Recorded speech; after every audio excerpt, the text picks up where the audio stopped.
We have some changes today because we have one of our speaker is unfortunately ill, and one of our speaker will be late.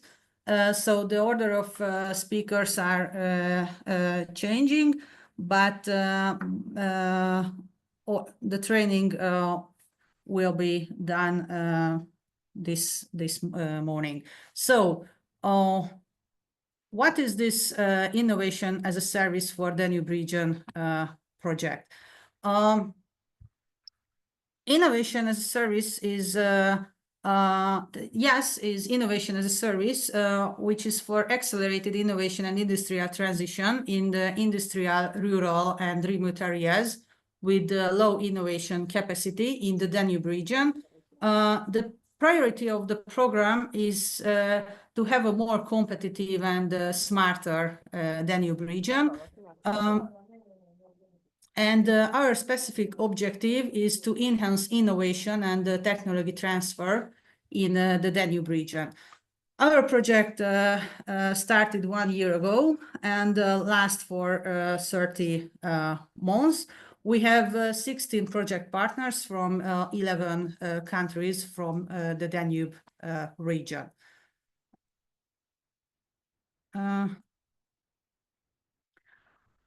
Our consortium consists of Slovakian, German, Slovenian, Hungarian, Croatian, Austrian, Czech, Bosnian and Herzegovinian, Romanian, and Montenegrin partners from Montenegro. Unfortunately, our Ukrainian partners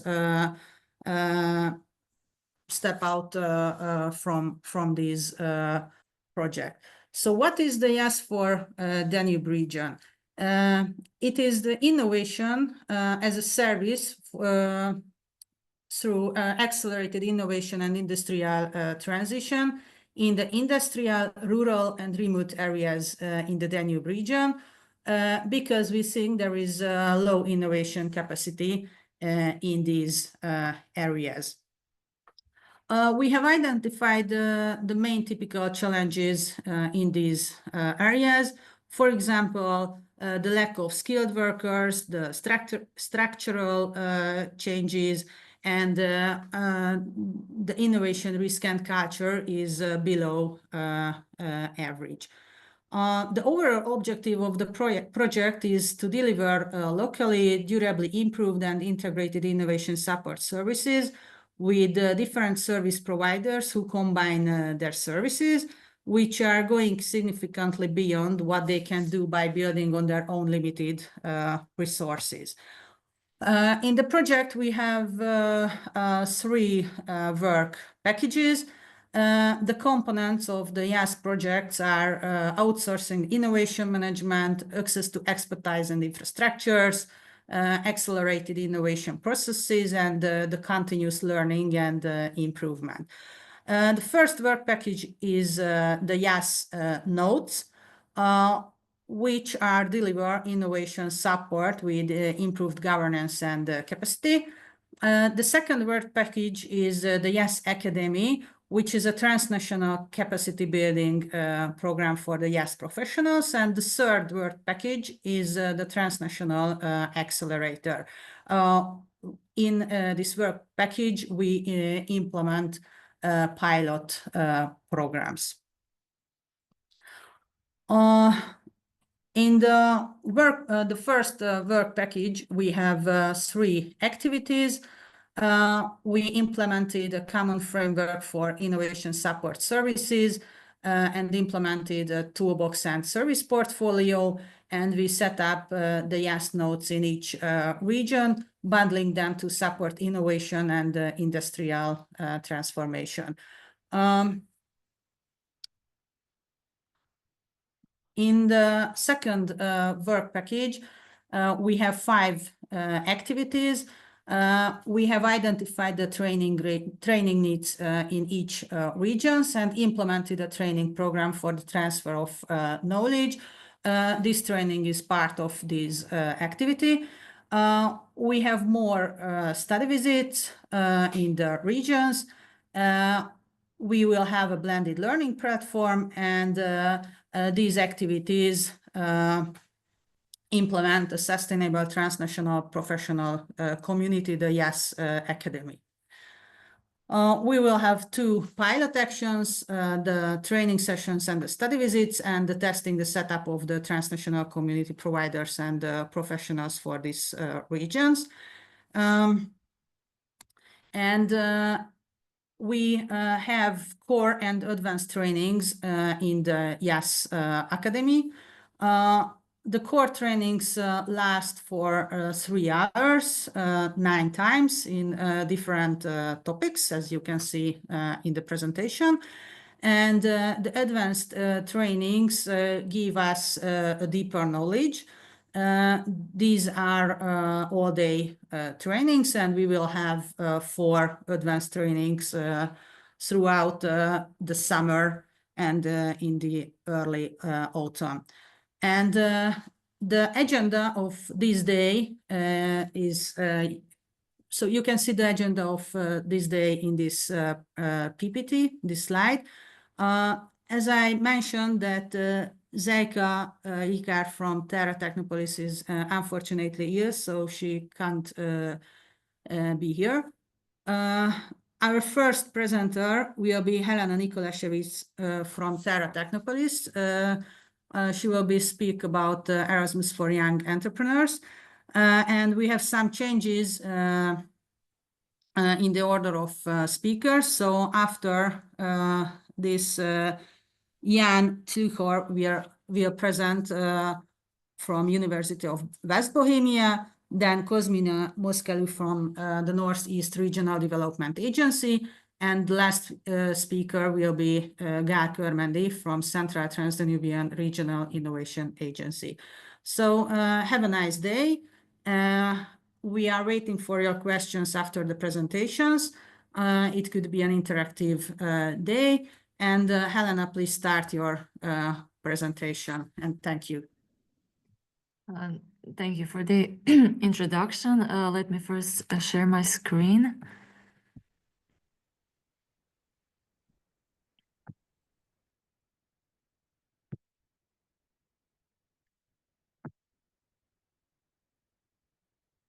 Okay, can you see the presentation? If someone can confirm. No. No. Just a second then.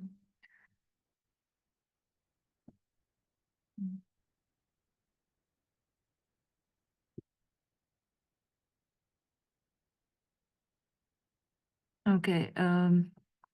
Yes, now it's good. Okay, great. As I said, my colleague is ill, so I will start first by presenting the Erasmus for Young Entrepreneurs program, or shortly I. So let me first introduce myself. My name is Helena Nikolašević. I work for TERA Tehnopolis, and my main project is this program. So if you have any questions about it, you feel free to ask me, because as I said, I lead this program. So, okay. So first I will briefly introduce the program itself. So what is Erasmus for Young Entrepreneurs? It is an international business exchange program between new and experienced entrepreneurs. So the entrepreneurs collaborate for a period of up to just a second.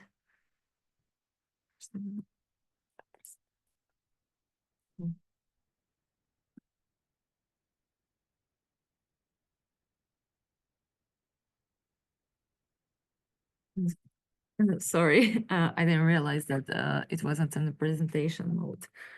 Okay, so as I said, it is an exchange between new and experienced entrepreneurs, and they can collaborate for a period of 1 to 6 months. So minimum 1 month and maximum 6 months. And there they gather and exchange knowledge and business ideas that are necessary to start or continue running a newly opened business. Okay, so who is TERA in this program? We are one of the many intermediary organizations, and we have been one since 2015. So as a contact point for Croatia, we participate in the exchanges, and we carry you through the entire process. So from the application to the exchange and to the end of the exchange, and obviously we are available for you after the exchange ends. In this way, we have helped create many success stories, collaborations, and ventures. So the participating countries in the program are all EU countries and some additional countries like Serbia, Bosnia, Ukraine, Albania, and others. And as of February 1st of this year, also UK, USA, Canada, and Singapore. So you can have an exchange in any of these countries. So now who can participate? You can participate as a new entrepreneur, or shortly NE, or a host entrepreneur, HE.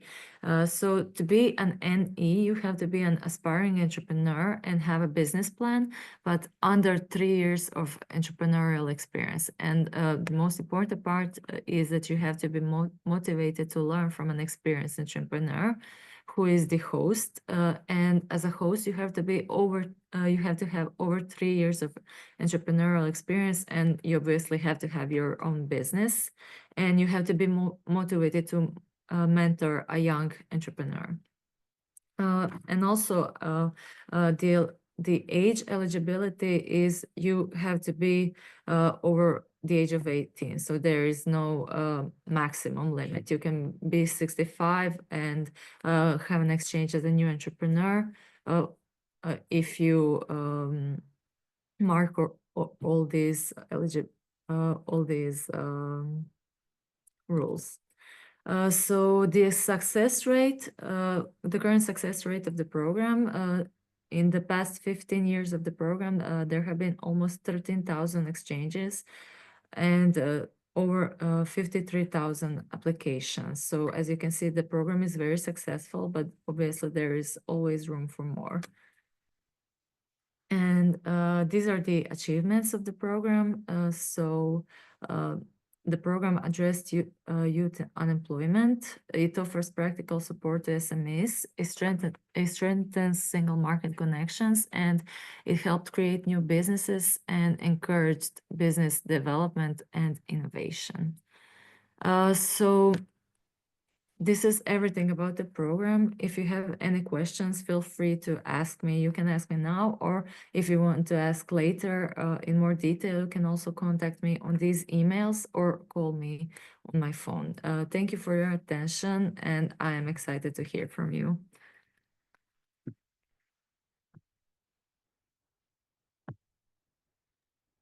Thank you for your presentation, and I would like to ask the participants that do you have any question?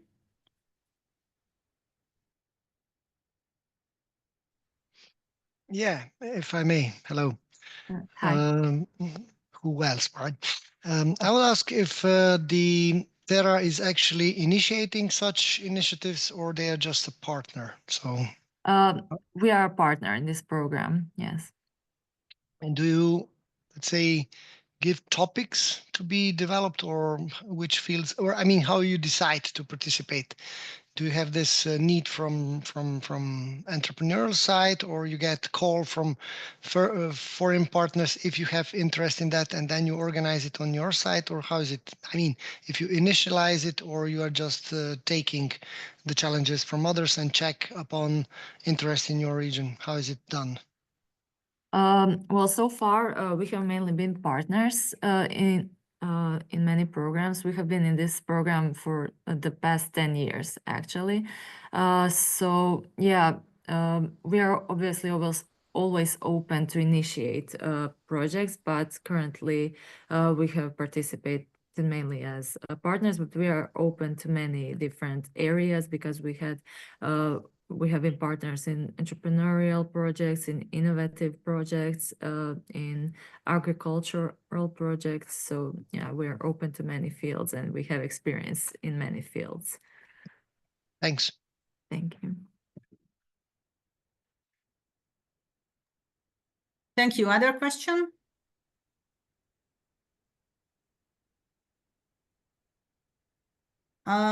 If not, then thank you for your interesting presentation.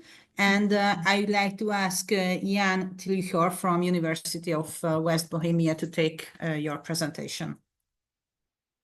So hello everybody. As well, I will try to share my slides first.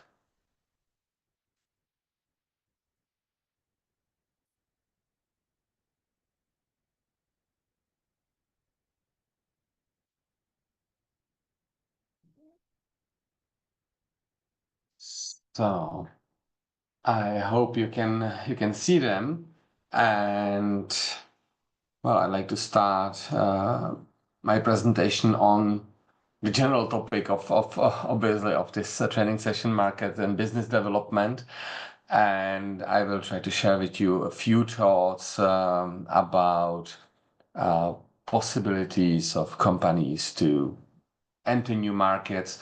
I will try to show you then in the end of the lecture some examples of successful stories, of maybe some not so successful stories as well, because I think they are important. I'm an assistant professor at the Department of Marketing, Trade and Services at the Faculty of Economics, University of West Bohemia. And therefore, my examples will be more or less based on my background in the Czech Republic. So a lot of the examples will be Czech companies trying to enter into new markets. Some of them enter the markets of in your countries as well.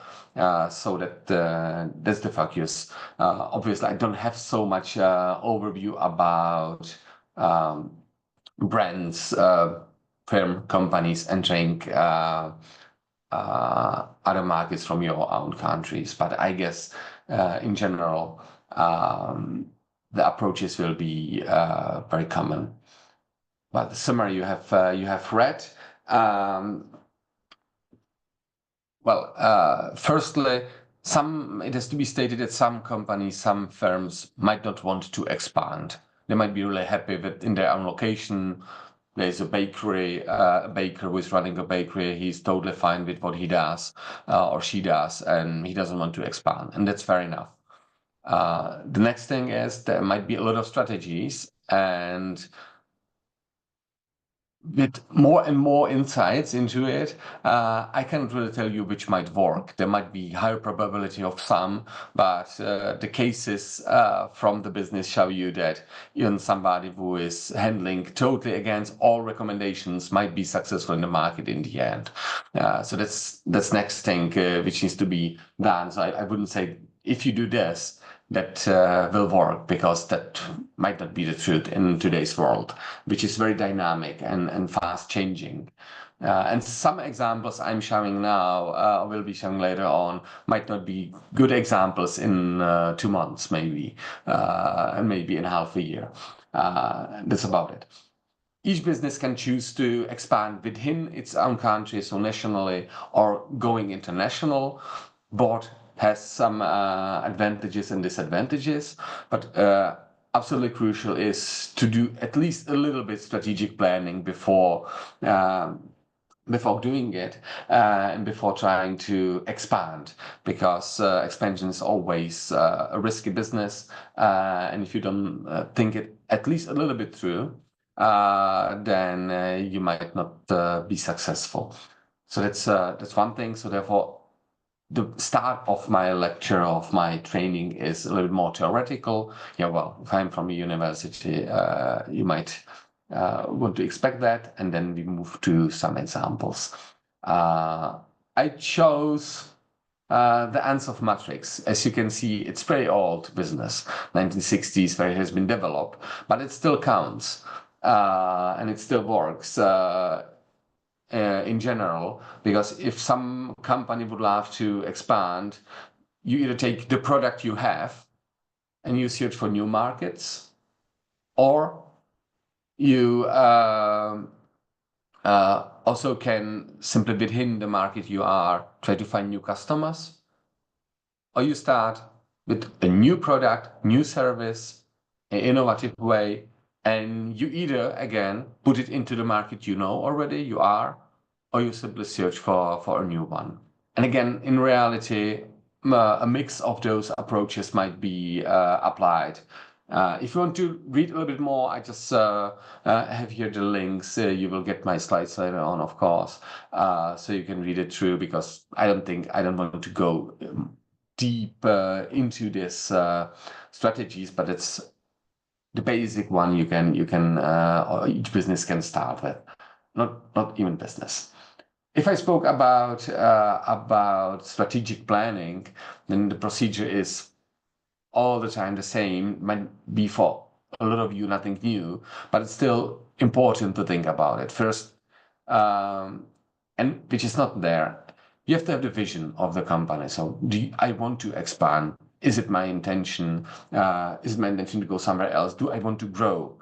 Because obviously, some businesses might decide not to grow, simply stay in the market as they are, happily driving profits they are okay with, and they just have to, let's say, defend their position. Might be possible. They cannot not develop in the end. You have to keep changing based on the changes around you. So even there, even with our expansion, a situation analysis, looking around, looking at the internal environment and also the external environment is important. The famous strengths, weaknesses, opportunities, and threats matrix might be the outcome of such analysis. You can use very well some other visualization of this analysis. It has to be done continuously. You cannot simply do analysis first and then don't look at the environment at all later on. That's one of the failures a lot of companies would do, because they lack the knowledge of the changes. So you have to do it continuously. Then, of course, when you know where you are, what you are, how much money you have, how much human capital you possess or can get, you might think about moving somewhere else. So defining objectives, of course, they should be hand in hand of the company. So business missions, goals, visions, they should always be in line. Then this development of strategy should come as the next step. Some tactical activities, I have here as example, marketing mix, of course, should go on. You should have some kind of an implementation plan, and of course, always measure, or at least look where you are, look whether it runs how you plan it, whether your metrics are okay. It can happen that a new market entrance, expansion might not work, and it's always good to find out earlier rather than later, because it costs you simply less money if you find earlier. That's why you have to look at it. That's why you have to measure. That's why you have to keep an eye on what's going on, so that you don't burn too much money, too much of your resources. And the money in the end might not be the most important resource a company has. Good. It is always good to know if I want to, and now I'm more in the strategy, entering new markets, expansions, and so on. There's two principles. The top-down principle, so you understand the economy, you understand the market itself, and then you try to estimate your potential market of your company and address your product to your potential customers. So Czech Republic, and you have understanding of the economies of the segments, customer segments, and then you enter it. Or you do it the other way around. You know what you have as a product, which is pretty usual in a company. You know your customers, and so you have the addressability. You know who your customers are, what you are. That's should be pretty easy for a company. Then you try to understand how the entire market works, and then you go on further on the specifics, and you basically search for markets, for customers which are common to your own. It might work very often. Sometimes there might be some challenges to be overcome when entering a new country. I will highlight that later on as well. Again, there is a link where you can read a little bit more about those approaches, because in the end, you start with all the potential customers, which here is again a pretty general and common method. It's your potential market, so potential customers, and then you end up making it smaller and smaller so that you end up in the obtainable market or serviceable market. So the customers you can, as a company, really serve.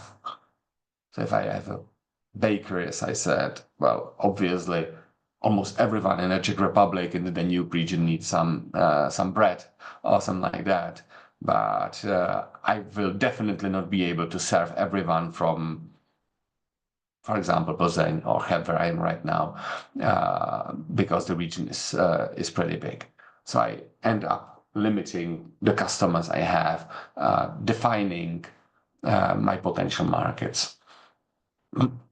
It's always to have the knowledge about how big the market is in general, to which extent I can grow, because if I'm planning an investment, a logistics center, a logistic hub for my e-shop or something like that, if I want to enter a new country, I should know about the size. I should know about how big I should go, how big I should plan, and what's possible to achieve. And that are hard decisions. They are very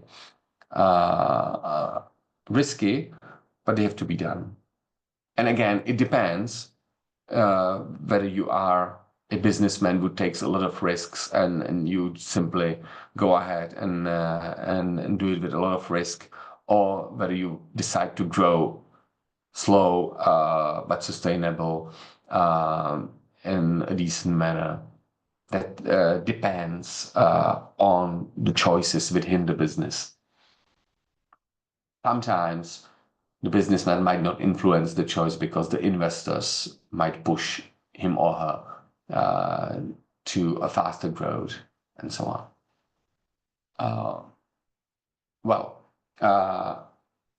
Even though we have a lot of similarities in today's world, there is also a lot of differences within the countries and sometimes within the regions in a country that can influence the success of some market expansion. So the economic landscape, the key industries should be looked at during the let's say first analysis, business climate, investment attractiveness, labor market, infrastructure, taxation. That are things companies take into account when deciding about expansions, and they should be at least noted.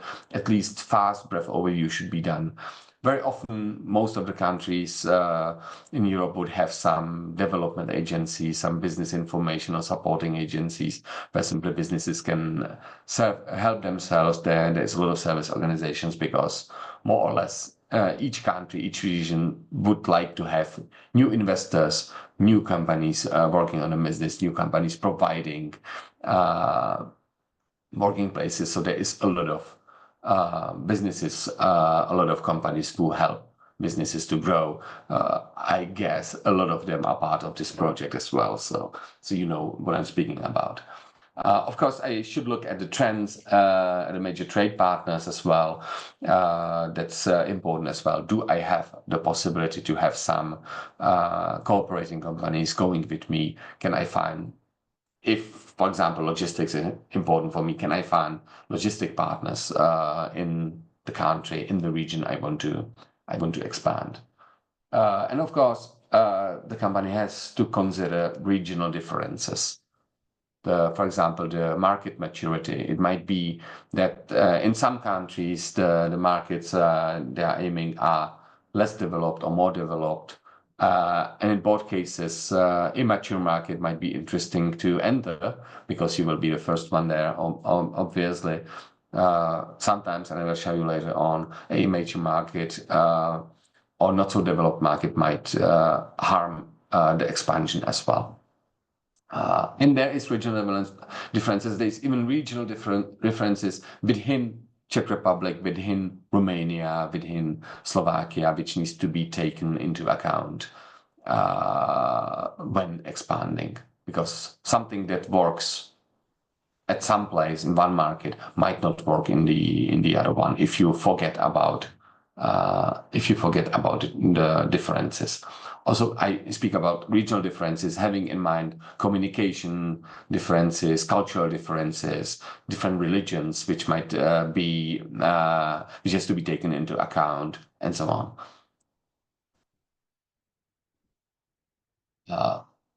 So I spoke about importance of market analysis. It is good to look, if you want to succeed, definitely at the local consumer behavior, because people in Czech Republic might have different values, might have different consumer behavior than people in Austria, Germany, US, depending where you want to access. So that's very important to know. There might be some traditions, there might be some purchasing habits. There's, of course, competitive landscape which differs from region to region, from country to country. The sizes are different. Of course, the political stability might be a factor nowadays, economic stability as well. All kinds of legislation measures which need to be taken into account. In B2C business, for example, consumer protection laws. I mean, we still have a lot of common within the EU, but even though there is differences which needs to be accepted by the companies simply. Pricing strategy would be something to be said. Of course, intellectual property rights should be taken into account. There might be a competitor of the same name. There might be something licensed, and you should, again, do at least a brief analysis. I mean, it can be for a smaller company, simply just Google it, because a in-depth analysis will be for a fast-moving business simply too slow, too expensive. So some companies decide simply, well, I go ahead, I try it, maybe somebody complains. That might be a approach for some companies which they run, especially in service sector. There is not so much property rights protections in active, so that might be pretty okay way to go. In some businesses, a thorough analysis should be done as well, because then you might avoid trouble later on in the business. And for example, you might be forced, for example, to rebrand, to change the brand names, and that's always in the end more expensive than to do proper analysis ahead. But as I said, some businesses I know, they just go to and disregarding anything, and some others do a in-depth analysis, and it really depends on the sector of the economy they are aiming to. There might not be the best strategy, but you always have to look at the cost and potentials of profits. And definitely, companies which are aiming on in B2B markets might have a different expansion strategies and approaches than companies in B2C markets. That's pretty sure. I was thinking about some easy to go instruments of analysis, and one of them, I think it's interesting. It's position perception map or metrics. Here with example of brands of clothing, because I thought most of you might know them. And there is this matrix or this perception map. The very classical is price quality approach. So there is companies running high price and high quality. There might be some low price, low quality companies. They might also be different approaches. We want to look into the strategies of these companies, but on the importance to know what the competitive background is in the market. And if you try to enter a new market, you should do at least a little bit of a research on your competition. And as I said, I like instruments which can be printed on one A4 sheet simply, and I see everything in it. And perception map is one of them. It's perception or position map. So maybe some of you don't see Marks and Spencer, high quality, high price. And it's also selection of it. And maybe in one country, and it's, for example, Czech Republic, and the position of North Face or Timberland brands in clothing sector, they are way higher priced and higher and estimated with a higher quality in comparison to US markets. There is North Face is just usual brand, normal priced. In Czech Republic, they're high priced and perceived as high quality. So even from market to market, the brand position might change. So that is something where you can do it. The position map, you can choose different variables. You don't have to look at price and quality. You can look maybe environmental friendliness versus price, whatsoever. It really depends on what you want to compare. And it's nice to do it. It can be done even easily from scratch, simply to look. It's perception map, so that's how customers see, not how you perceive yourself. So one example, there's a lot of examples with car brands. I decided to use clothing as an example now. And of course, each company needs to look internally on when expanding. Of course, you want to expand somewhere where you see long-term profits, whereas long-term and strategy is nowadays very short because, well, you have to be reactive to what happens to the environment. You have to look at your costs and keeping them under control. That's very often the reason for failure, to high costs, which were unexpected for some reasons. You should consider your products. Will they be okay in the new market? Will there be demand for them? Is there market? Is there customers for them? That's pretty sure. And sufficiency of resources. It's not just about money. There is plenty of money in today's world, but human capital might be missing. Some logistics, buildings might not be viable for the price, for the cost you want to have them, or as fast as you want to have them. And that's why proper planning is important. So there's always, which needs to be considered in the company. Can I get more people? Can I have more skilled people, more human capital of which I need? And that might be very often, of course, the reason why not to expand, because simply you don't see the resources. Pros and cons, I just found out few things which I might think about advantages of expanding business. There is also disadvantages. It's always needs to be considered. So new customers, economies of scale, usage, some increasing influence. In some cases, even the expansion can reduce overall risks, because then you are standing not on just one leg, but you have a table with 4 legs, four markets. And if one market, one product staggers, the other one can save it. It depends. On the other hand, of course, more risks can be a disadvantage as well. you need investment, you might lose some control. I might show you a little bit of an example where losing control might have led to not so successful presence on the market. Goes very clear. You enter unfamiliar markets, not even internationally, but even nationally. You might go somewhere which you don't know the conditions, and that might lead to a failure.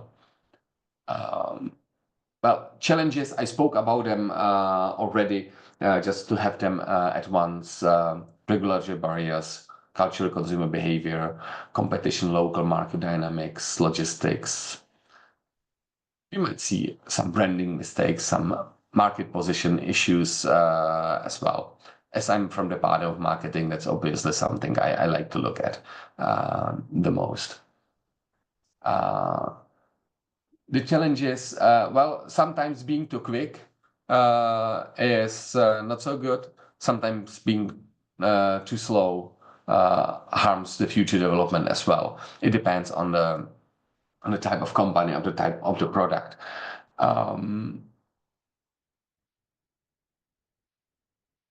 Currency exchange rates is something I did not mention yet. Time zone difference, if you go overseas, might be troublesome as well. Communication barriers occur all the time. That's for sure. And the brand consistency, it depends. There can be more strategies on that when expanding. And as I said, a lot of them and a lot of different of them are successful, and the same the same strategy of one business might be wrong one to the other. Strategies for success when expanding. Of course, sometimes it might be okay to simply overcome the trouble, bringing some cooperation partners, some partners into business, being it joint ventures, being it franchises. Sometimes simply if you do a franchise business, especially in services, and you bring in local colleagues to the company, might help you to overcome the cultural barriers, the communication barriers, because locals can help you there. Sometimes you need to adapt to local needs, to local tastes, to local preferences.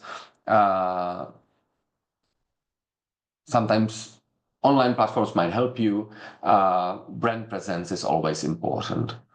And if there is any incentives from governments, if there's any possibilities to let you help from some others, just go ahead and use it, would be my my advice. Okay, now to the promised examples. I chose Rohlik, which is present nowadays in Germany, known as Knusper, in Austria, known as Gurkel, in Romania as Sesamo, in Hungary as Kifli. So you see, they localize the name of the business for each country, choosing a specific product. Okay, in Germany, Knusper doesn't really work like this. But the branding approach is basically the same in all the countries. So they are not using the same name, which later on you will see some companies do. It has been founded 2014. The first 5 years they were, let's say, expanding within Czech Republic. They moved international 2019. They're still growing. They also grow through acquisitions. And they say they are right now the biggest online grocery store in Europe. If it's true or not, I cannot validate. But it's one example of a Czech company simply going to other countries step by step, and in my eyes with a clear branding strategy. So for me, right now, success story. Even they are on German market, they have right now 2 logistic hubs, so they are totally not covering all Germany. I'm living in a small town in the Czech Republic, and they are not covering my town either, because we are too small for them. So they just pick their markets very carefully and expand wisely, although very, very fast with a lot of investments in the end. So good example is another Czech company, Pilulka, which is a online and offline pharmacy, which again moved or tried to move to, okay, Slovakia would be for Czech companies a known market. So first steps of Czech companies usually go to Slovakia because the communication barrier is smaller.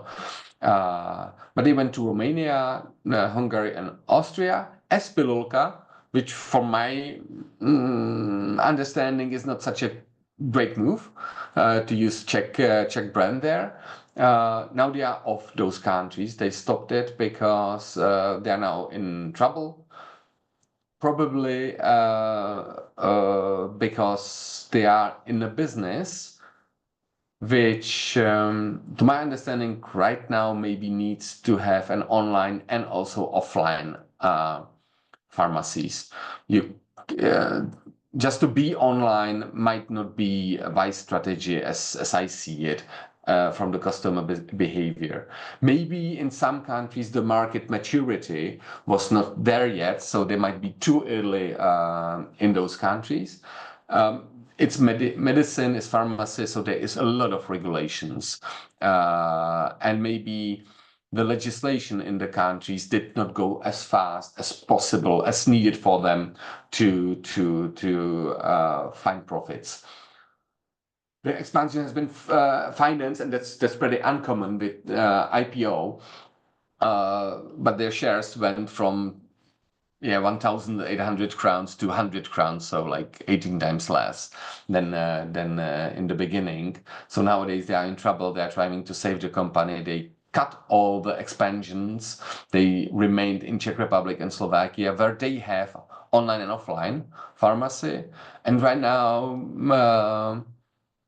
they are changing owners. The owner of Rohlík is entering the market, obviously setting up and using the logistics they have to help this business as well. Nice move of him. But it's interesting because the founders, they opened like one of the first e-shops in the Czech Republic. They sold it in the end. They were really they really know what they are doing, and they were successful earlier, but this business simply didn't work out. A lot of people state that the expansion was too fast, not thought through. So that's why right now they are still okay. They still run the business, but they have half of the size of the company. And it will be interesting to see whether they join Rohlík on their expansion as well at some point, using some synergies in the business model. So that's why I took it as well. We might observe.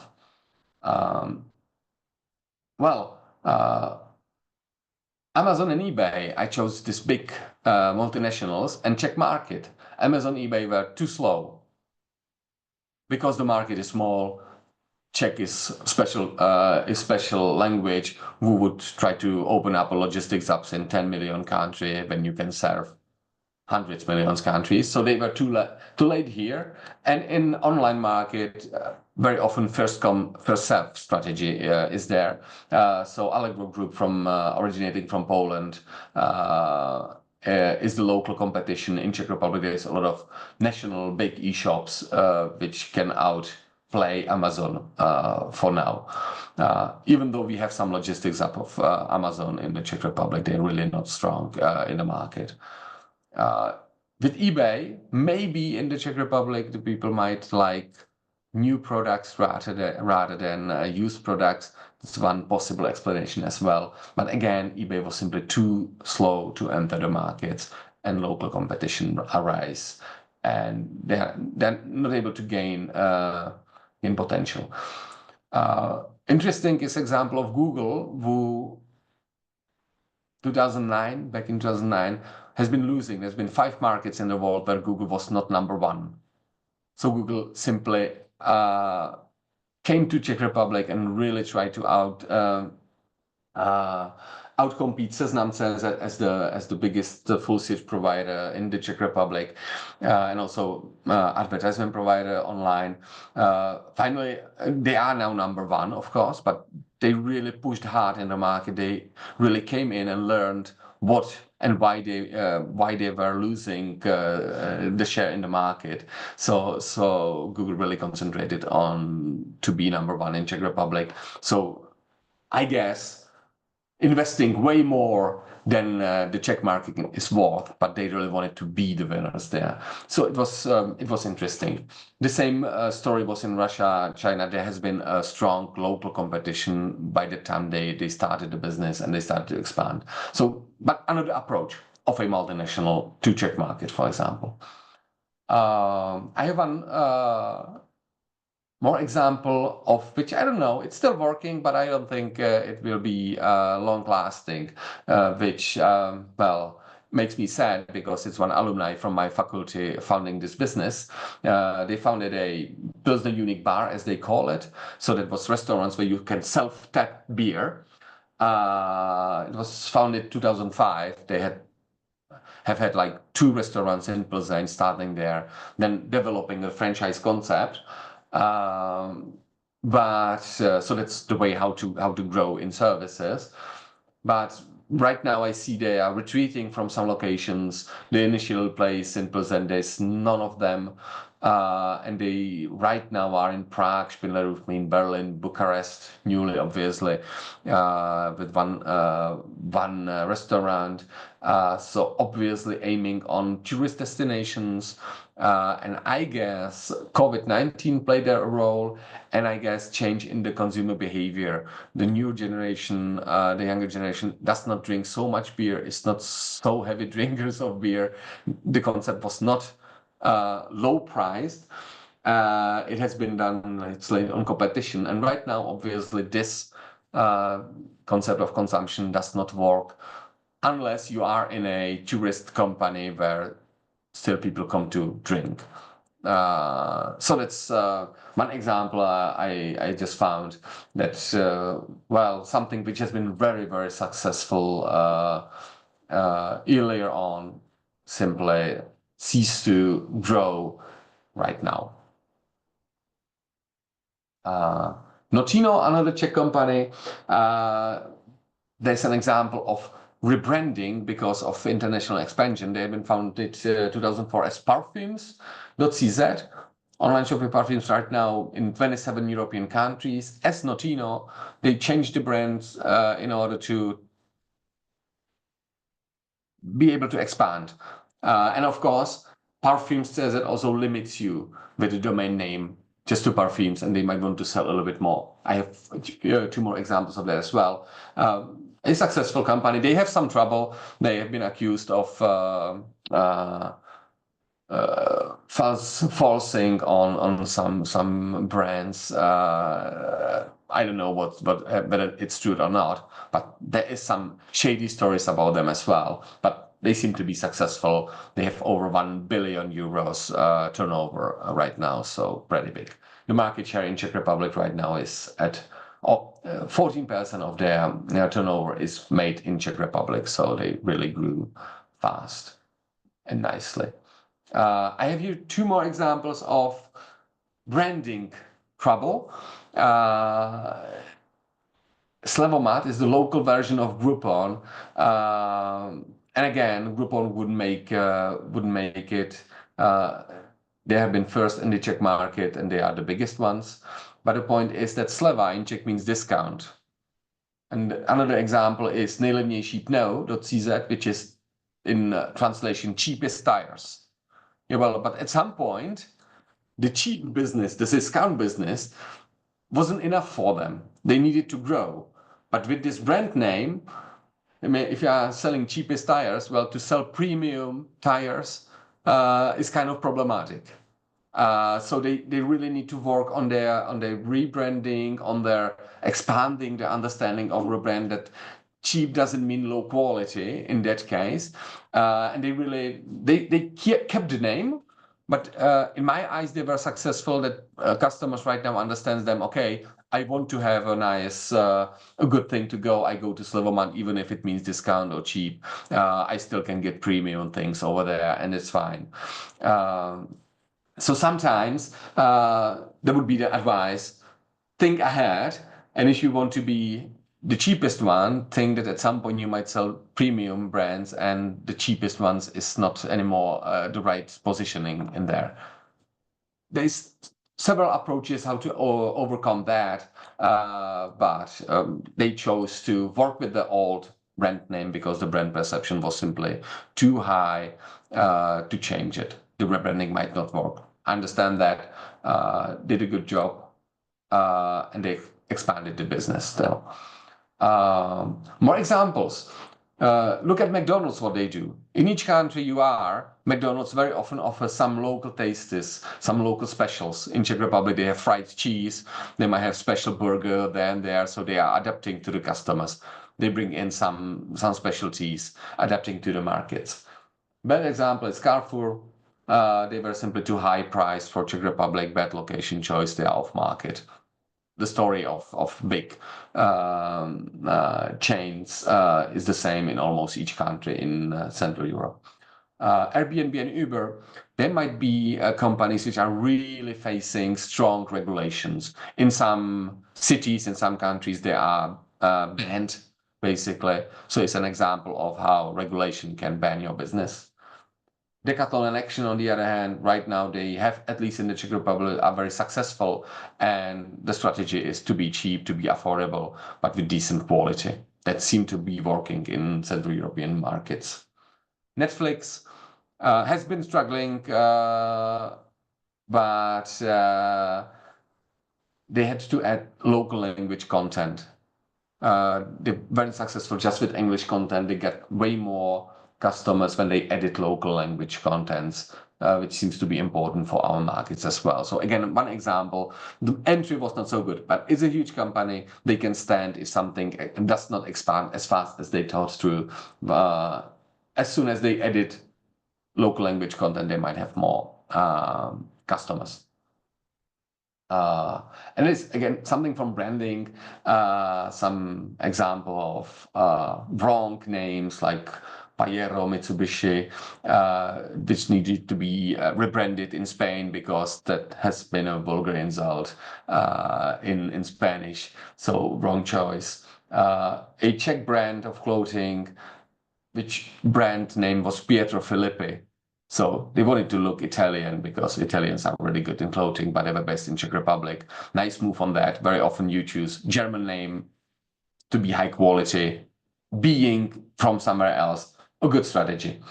Häagen-Dazs in US should be Scandinavian, but it's pure Americanized cream, but it works. Red Bull is from Austria. Nobody actually knows that because they, from beginning on, were thinking and were doing a world brand, global brand, not just a regional one. And that's my last slide. I cannot end up without Škoda and Dacia as examples. They are owned by multinationals, but I bring them in because they have a clear positioning. They have clear customers, and their business still seem to work, even in this tough car business for now. And obviously some values those two brands bring to the market seems to be accepted on even more developed countries, and they are successful even in Germany, in Switzerland, and so on. They have some value proposition the customers like. But I don't have a deeper insight on their business. Škoda seems to run right now. How it will be long term, we will get to see. But that's not really the small business case, but example of values of brands. Okay, that would be my last slide I prepared, and I'm happy to answer your questions if there is some. Thank you, Jan. It was very interesting and useful, I think. I ask participants to have your questions, please.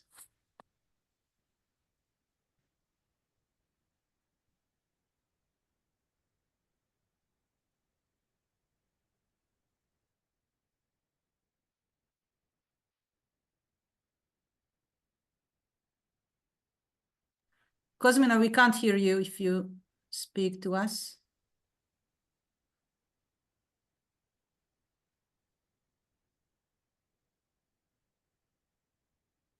Nobody. Oh. Everything seems to be very correct. Hey, Like can I everybody ask a agrees, question? so that's good stuff. I can ask a question, yes? Yes, Hi, sure. yeah, thank you. I just want to ask anything in particular for market development and how to increase the outreach in places which are rather small or undeveloped with limited connectivity, like in some, I mean, there is a plentitude of great ideas coming from, I guess, smaller places and communities. But usually at some stage of development or visions, they give up because you know, there's limited resources, ideas, and chances to expand the business. So anything that you think could help this, because this is also the underlying theme of the project. So Yeah. Nice questions. And that's something I forgot while preparation. Sorry for that. I should be more specific towards your project. But I was hoping to pick at least something interesting. But well, I think one of the stuff is simply to find partners to cooperate. That might be one way how to overcome maybe lack of resources and so on. That's one thing. Second thing, in the underdeveloped regions, at least in the Czech Republic, I still think that the good old approaches might be working, because the big markets they move some ways, but in the rural areas we have some niches. We have, as you said, not so good connectivity, nothing like that. So maybe like traditional business idea which were dumped by the big ones might be actually in an adapted way still useful for some of the regions which are not so developed. So we very often, I guess, move too fast forward with new ideas, and maybe a good old way how to do business might still work in the less developed areas. Of course, that means you might not run the biggest profits as the first ones, but I would say who cares in that end. That's the first thing. And second thing, if you want to be successful, and there's a lot of Czech guys simply going to Silicon Valley, well, then they go. You can do that, but I guess maybe sometimes not to jump on the newest developments might be okay, but the point is the traditional ways sometimes tend to be too costly, too expensive to be done. And if we are doing a research on small villages and how to bring in some grocery stores, and basically in the end the strategy ends up that people go anywhere else to shop, and within the community there is they either help each other, or you are in need of some support. Maybe you can but it's a hard question. It's a hard question. Sometimes simply be aware that there is so many communities of the same, so that you can expand looking at those communities, because you know what works in one underdeveloped region, and there is more of them, and that's a potential market as well. Because they don't look attractive enough for big companies, but it can be attractive for smaller ones who knows how the business is being done there. But really to have a miracle solution, I don't have it. of course, thank you. You already gave me an idea to name a product, a local product with a French name. That would do the trick, or Scandinavian name. So it might work. Thank you.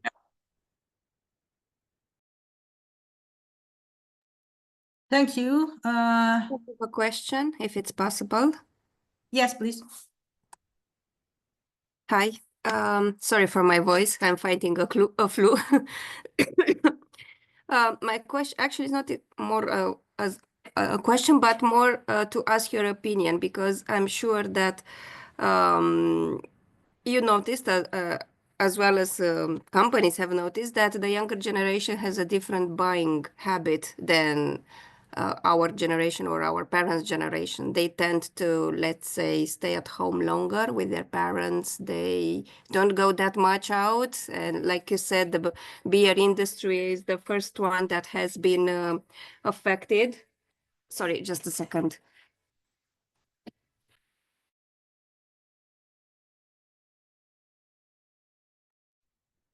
Sorry for my phone.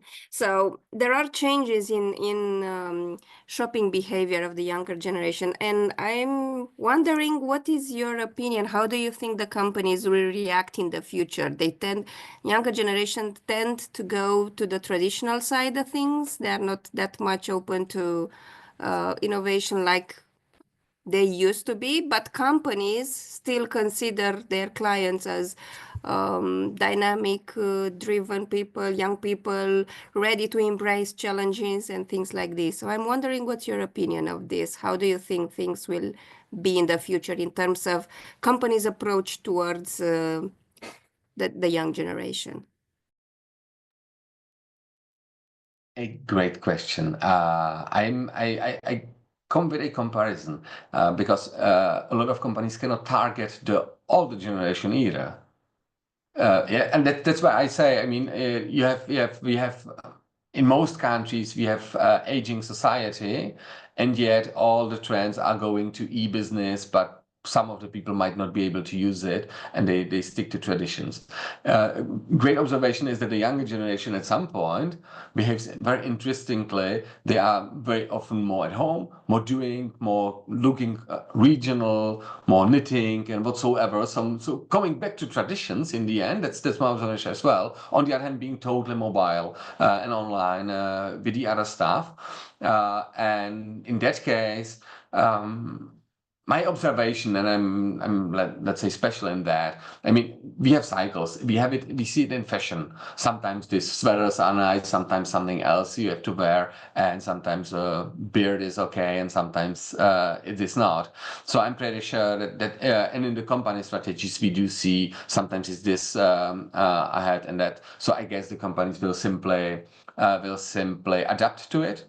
They will find ways how to approach them, and if they have the knowledge of all the approaches, they might come back to them and simply refresh something which has been working, because we speak highly about customer relationship management.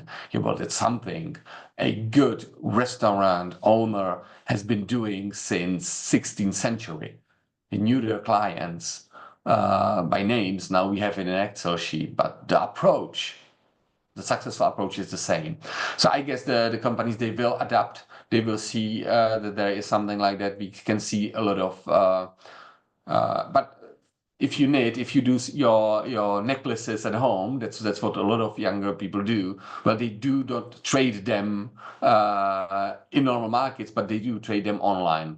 So basically you see that, and I can see a development, for example, of such platforms then sharing with each other C2C businesses, so customer to customers, or peer-to-peer platforms seem to be there. We come back at some point to barter. So you give me a necklace, I teach you English, and so that's something which has been there for centuries, and now we are coming back to it.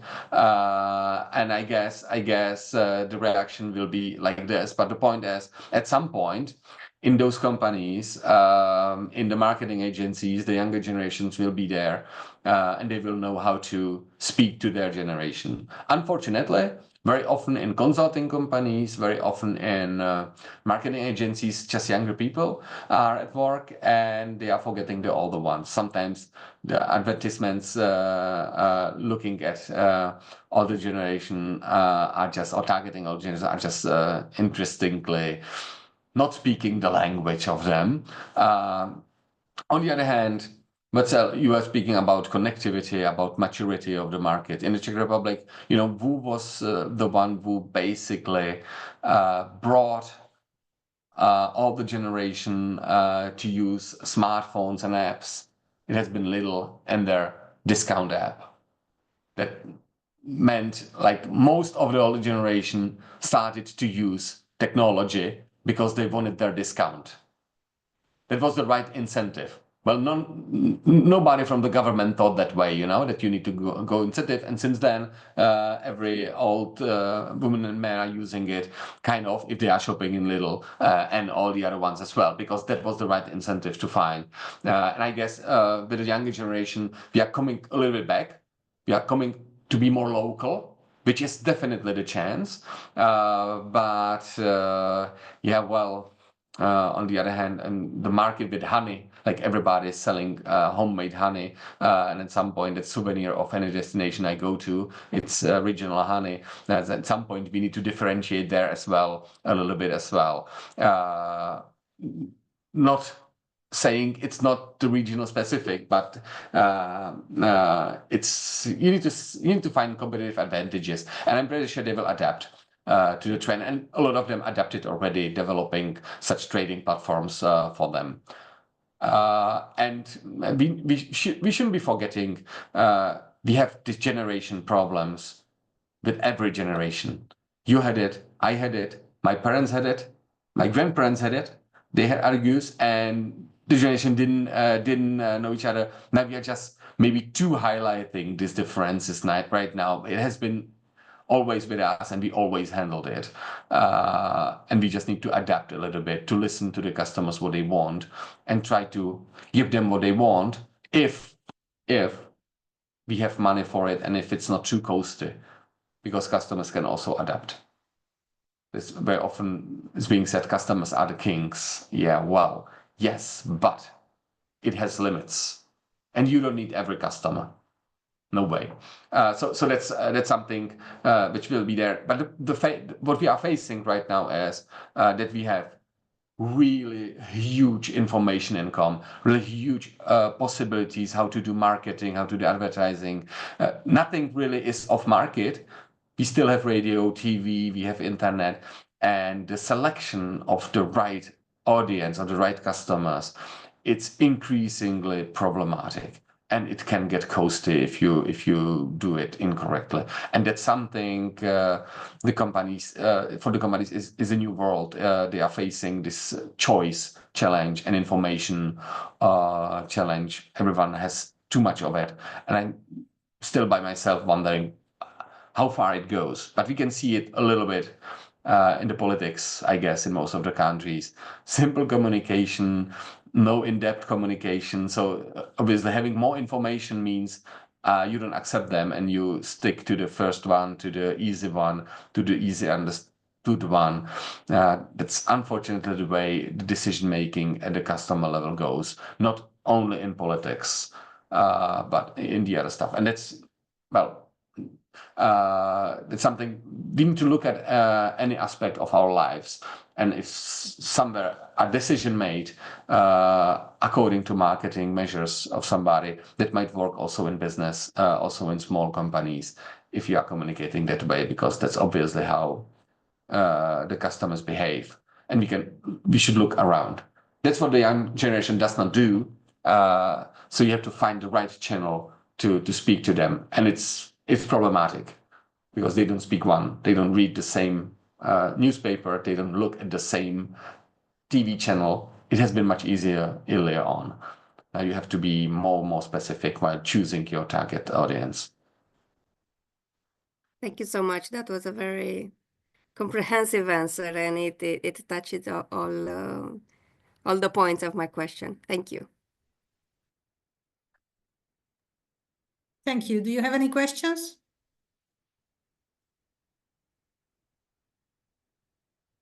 If not, thank you, Jan. You're welcome. It was a great presentation. Thank you very much. And I would like to ask Cosmina Moscalu from the Northeast Regional Development Agency to take your presentation, please.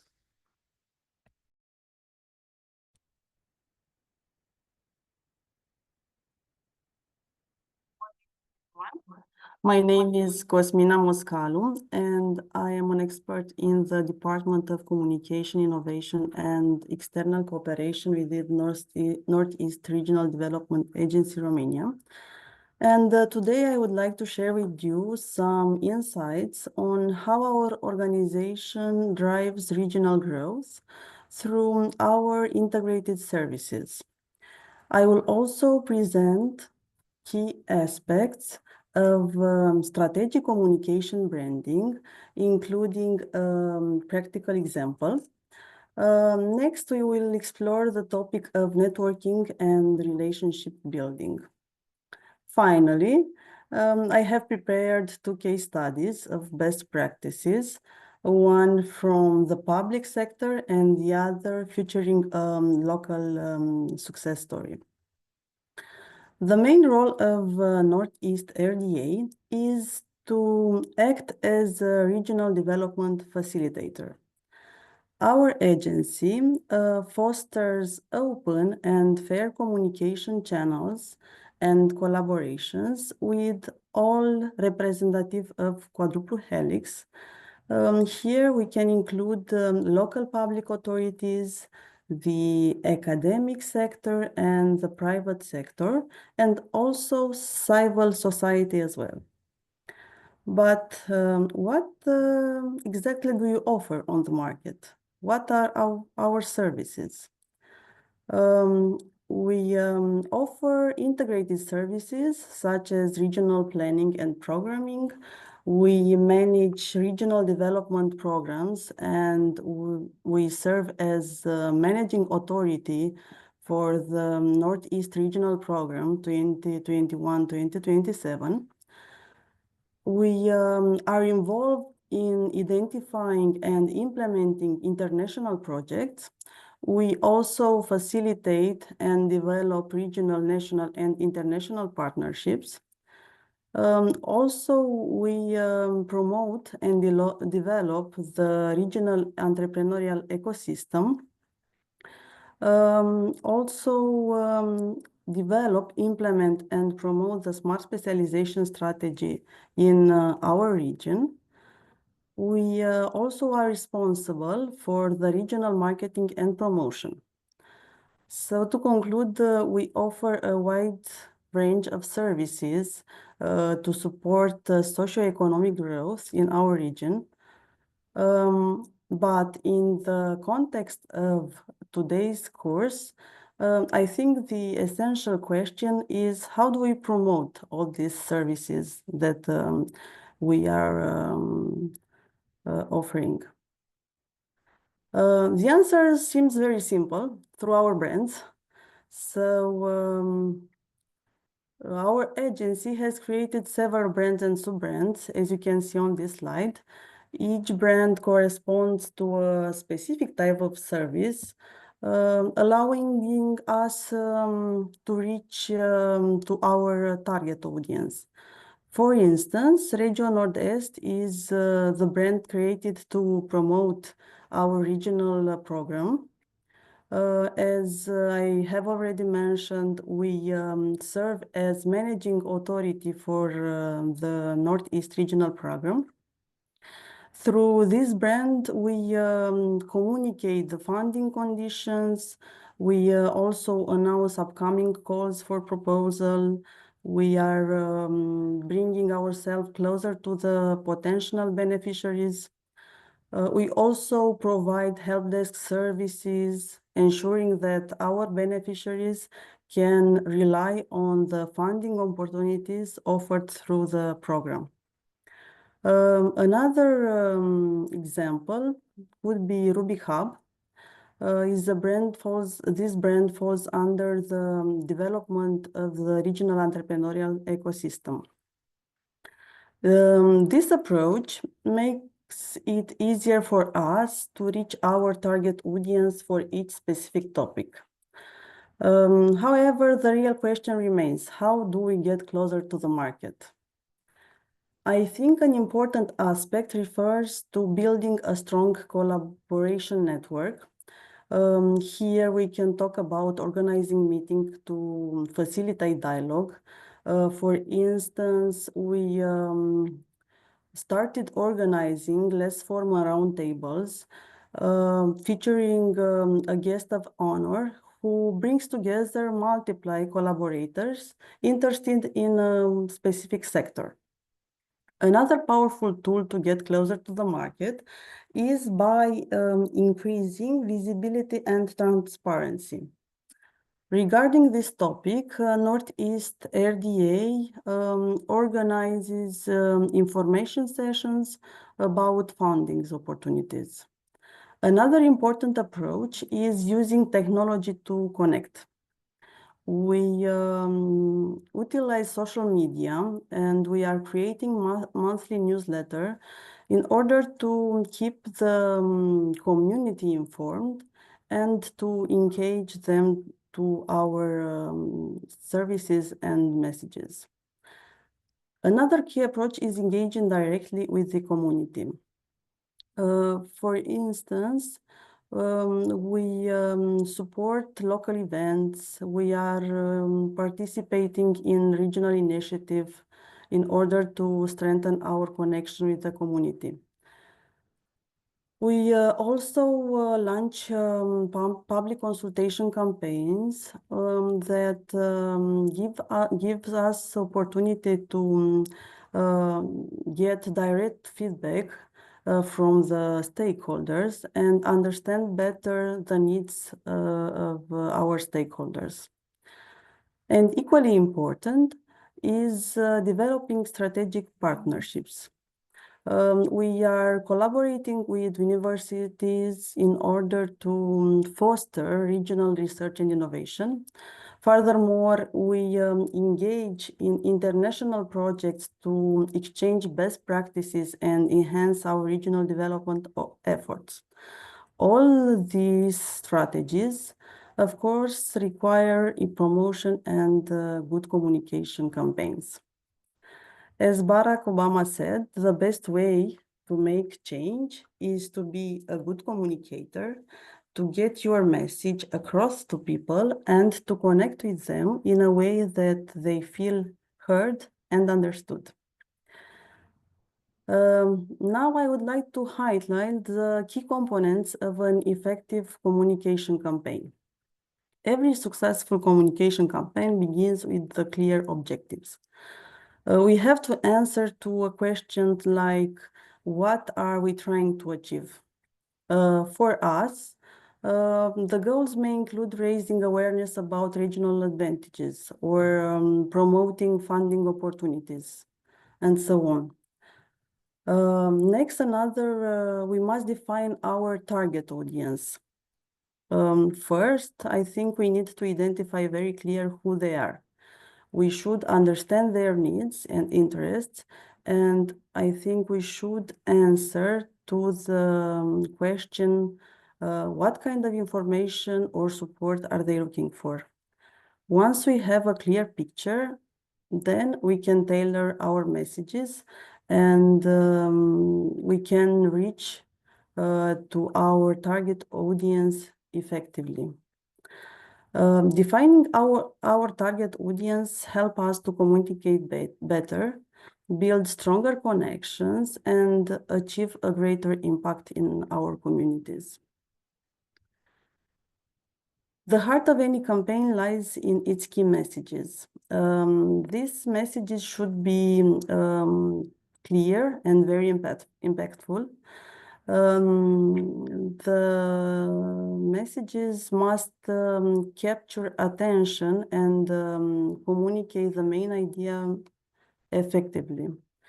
A strong key message should answer to question as how should people respond, or what do we want to say through this message. So well-crafted key messages inspire action, build trust, and make a campaign successful. Now we have our key messages, but where do we deliver the messages? So the answer is channels really matter. Digital platforms like LinkedIn and Twitter allow us to reach to our specific audience while newsletter and webinars keep engagement active. Also, traditional media such as radio and local newspaper can also be effective if you want to transmit a message to your community. Lastly, in-person and hybrid events can create very valuable opportunities for real connections and also for networking. In my opinion, one of the most powerful tools we have is storytelling, and another important tool is engaging stakeholders to build trust. Today, I have prepared for you a local business success story that we promoted through our initiative called Reporter Regio.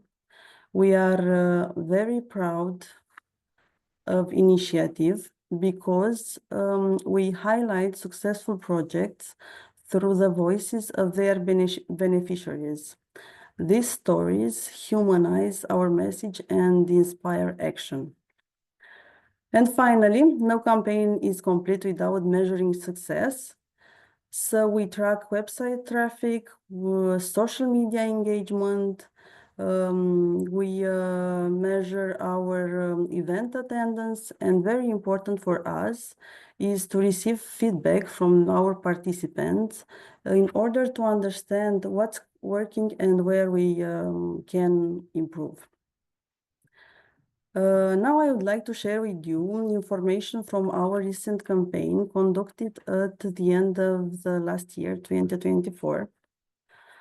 The campaign focused on the circular economy team as we are preparing to launch a pilot call under Northeast Regional Program to fund circular economy projects.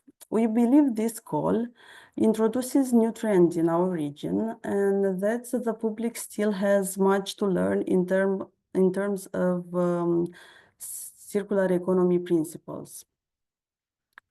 The main goal of the campaign was to increase traffic to Northeast Regional Program website and also to inform SMEs about this funding call. To achieve this, as I mentioned before, we set clear targets. We aim to reach 3,000 unique visitors on the website during the campaign period. At the same time, we wanted to promote the circular economy call through engaging and informative short reels. These reels were published on the program's Facebook page, targeting audience in our region. The campaign was targeted persons between 21 and 55 years old from our region. The budget allocated was around 2,000 euros. And the campaign ran for 39 days from November to December 2024. To capture attention and ensure easy understanding, we focused on creating and distributing 8 short reels on our Facebook page. Each reel was designed to present specific aspects of the circular economy in a very simple and visually appealing way. The reels provided relevant information, making the content easy to grasp for a wider audience. 7 of the reels focused on our regional smart specializations domains, while 1 reel provided general insights into why circular economy is gaining so much attention lately. Each video lasted 1 minute, offering a snapshot of key elements within its topic and making informative and easy to digest for our target audience. The 7 thematic reels cover the following topics: agri-food and wood industry, sustainable textile industry, tourism, environment, industrial symbiosis, health, and IT&C. Additionally, the 8 Real answered to a fundamental question: why is the circular economy on everyone's lips? In order to maximize reach and engagement, we planned a paid Facebook ads campaign to increase traffic to our website. The campaign was structured over 39 days and targeted a specific audience segment with dedicated budget for each reel. Each thematic reels was promoted for 5 or 6 days, ensuring that the message reached the right audience at the right time. By combining strategic messaging, visual storytelling, and targeted promotion, we tried to create a campaign that not only attract more visitors, but also help businesses to understand the opportunities available to them. In this slide, you can see our KPIs of campaign.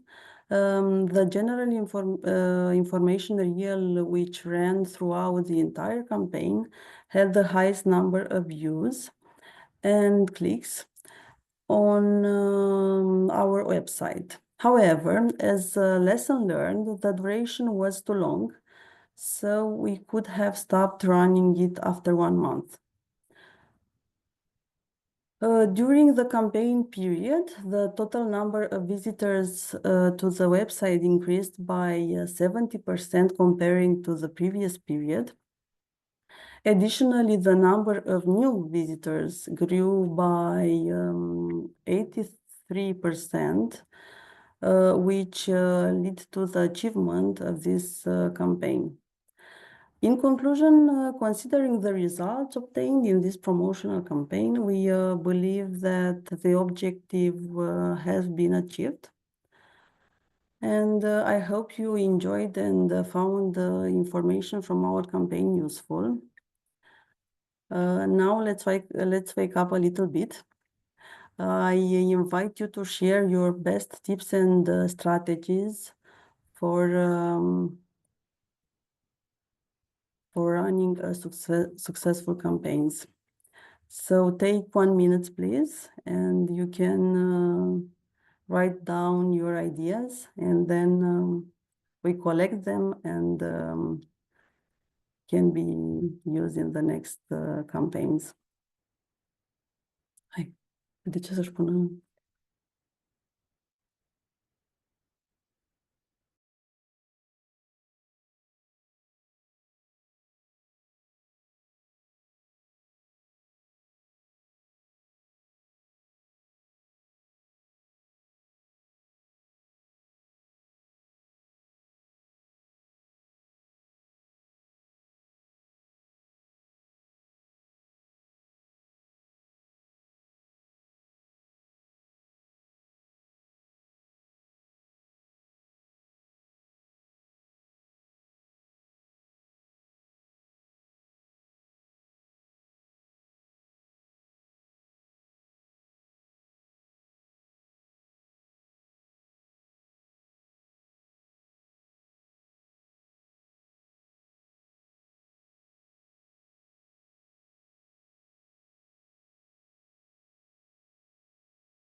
So I have problems in seeing the results. Okay.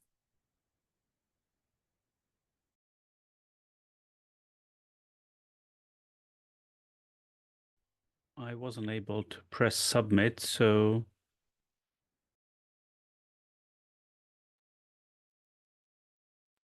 Me neither. So we have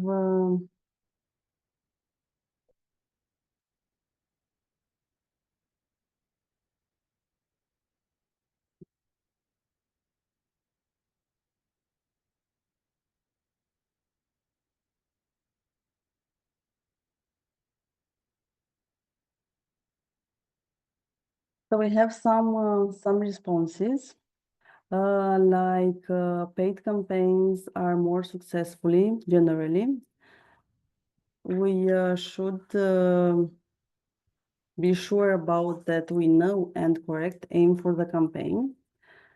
And another very good input is simple and local examples of fruitful initiatives, innovation, and ideas. So let's take with us all these opinions. And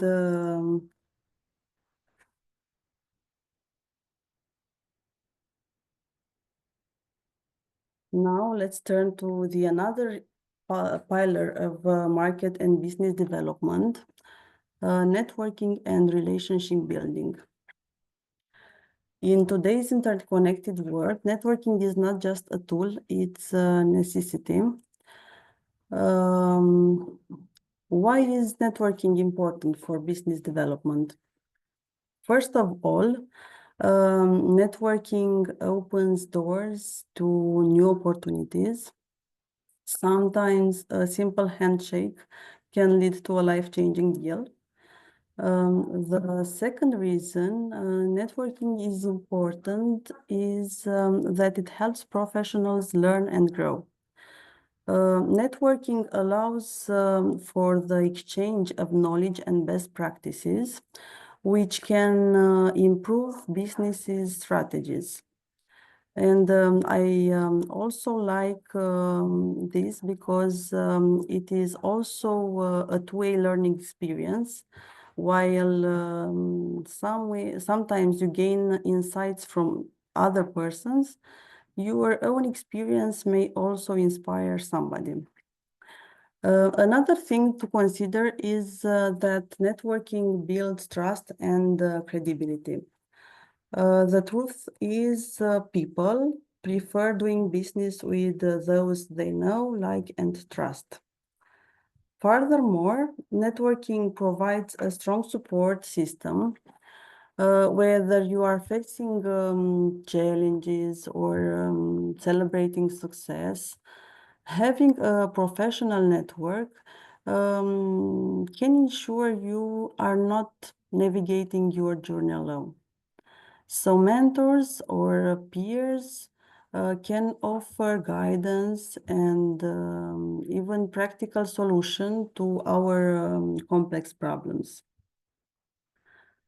Finally, staying connected through networking helps you to stay updated. It allows professionals to keep track of industry trends and market dynamics.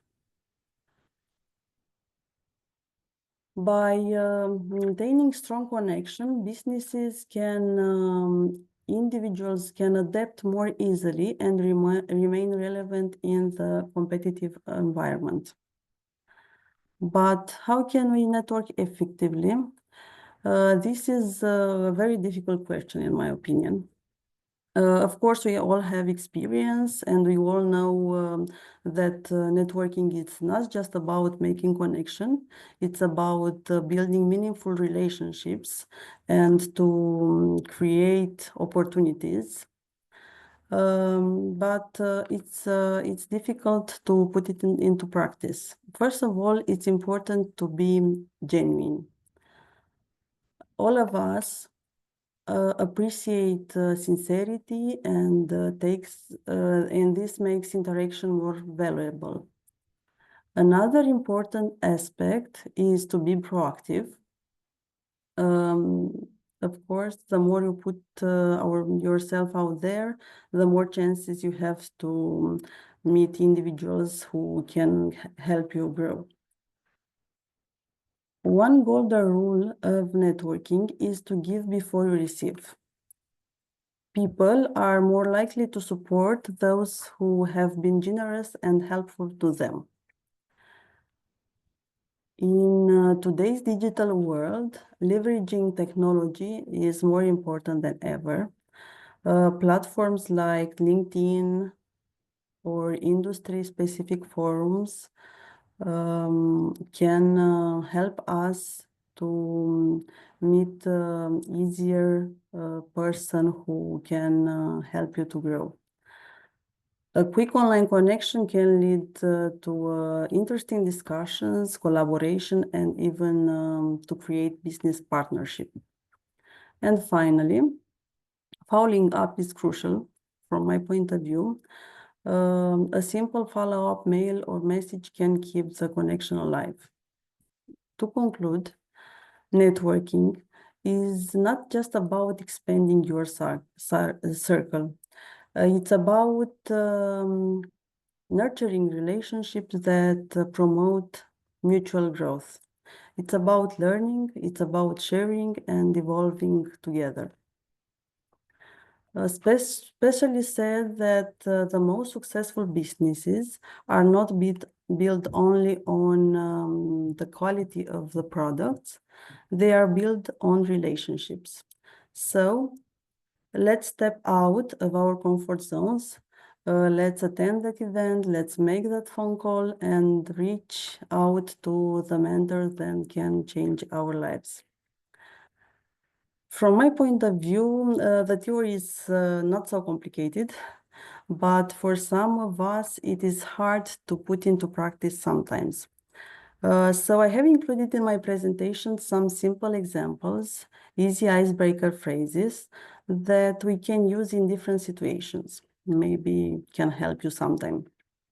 A great way to start a general introduction could be a sentence like, "Hello, my name is Cosmina.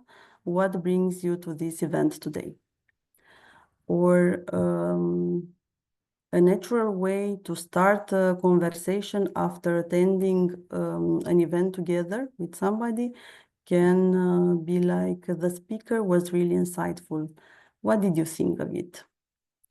Or we can use a friendly approach, such as, "Have you traveled far to be here today?" When we are delivering icebreakers, there are a few simple tips to keep in mind. I put this into practice. Smile and maintaining eye contact. Be attentive to their response. And very important, be ready to introduce yourself briefly. Of course, we often think that networking comes more easily to some people, especially for extroverts. So I suggest to do an interactive exercise together. Let's create a profile of the ideal person for networking and relationship building. Take, I think, 2 minutes to write down your thoughts.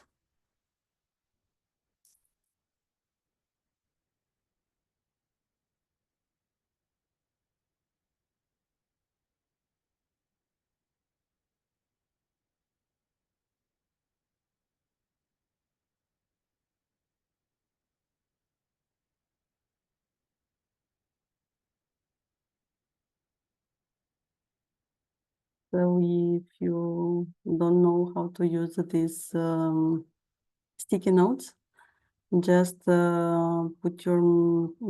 a click on T, and then you can write down.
input. I think we succeed. We created ideal networking profile. So yes, he or she should be relevant. She should believe in her product or services. For sure, communication is very important. A clear communicator across different mediums is a must. Be helpful, as I mentioned before, is very important for the person who wants to do relevant networking to help others, and it is two ways to give and learn. Share your interests. Yes, this is very helpful because you can approach a friendly way after the first interaction. Authenticity and genuine interest for sure is very important to be remembered. We must know the audience. Yes, this is another very important tool because it is important for a person who do network to be in the same picture. So yes, I think we succeed this interactive activity. We create the ideal profile for a networker. So thank you very much for your input. We will print screen and we will send to you to keep all in mind all these qualities. It is easy to write down these qualities, but for me sometimes it's the reality is that not all of us naturally possess these qualities.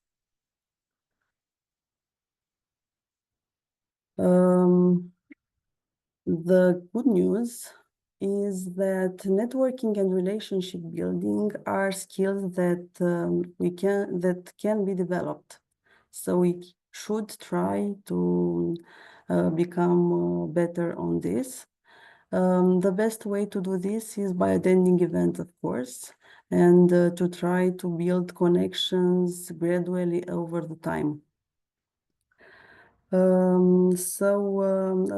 After this activity, I suggest and I propose even for all of us to self-evaluate and develop those skills that we lack or can improve.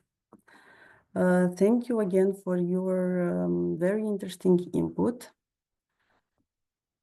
Now let's change the topic.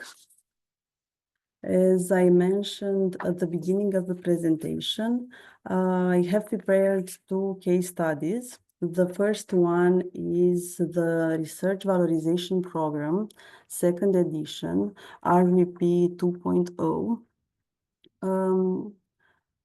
What do you think about RVP? I will give you some details about this program. Was a program run by Northeast RDA in collaboration with the World Bank in order to facilitate the transition of research results to the market. The objective of the program was to support the commercialization of research project results. The program ran throughout 2020-2021, and we targeted knowledge generators in our region as researchers. But what makes this program unique? It gives us personalized support based on each team's needs, a flexible learning piece for participants, hands-on approach to solving real-world problems, and also expert guidance from the specialist in business networking and funding. The research valorization programs follows structured multi-stage process as outlined in this diagram. It involves planning, launching the call, evaluation of the submissions, business development workshop, analysis of coaching and mentoring needs, individual coaching and mentoring sessions, and final demo day. And now I will provide a closer look to each stage. The planning phase for RVP 2.0 extends 3 months and focuses on key preparatory activities. During this time, the team involved in the project developed an information package and established the program's visual identity to ensure clear and effective communication. A dedicated section of our main website was created along with relevant content to provide participants all necessary details. Additionally, an expert team was formed, consisting of 4 specialists, 2 from Northeast RDA, 1 from World Bank, and 1 external expert. These experts offer guidance and support throughout the program for the researcher teams. Lastly, a database was developed in order to organize and manage essential information efficiently. The call for application was officially launched through social media channels, our website, Facebook, and LinkedIn, and we organize also an info day event. Northeast RDA sent informative invitations to our potential applicants, such as management teams of universities, research centers, and so on. The next step was the evaluation of submissions, which was carried out by the experts team. During this process, the submissions were assessed based on specific evaluation criteria, including coachability, market focus, market size, and intellectual property. The evaluation process was carried out in 2 stages. Stage 1, evaluation of all submitted applications, and stage 2 consists in interviewing all teams that submitted applications. In the end, 10 teams of researchers were selected. As part of the preparation for the selected teams, Northeast RDA organized a workshop aimed to improving the commercial potential of the proposed project with the support of the experts team. The main topics of this workshop were building an entrepreneurial mindset, gaining basic knowledge about market, preparing for market launch by managing the commercial impact of their research, also becoming familiar with the presentation model for private investors, and during the workshop they developed their business plan. Acquiring basic knowledge about intellectual property and its importance for the future investments, and also exploring potential next steps for the project, such as creating startups or spin-offs. In the next stage, an individual analysis of coaching and mentoring needs was conducted for each selected research team. The action plan submitted by each team to their project served as the basis of this analysis, and of course for the future discussions during the individual coaching and mentoring sessions.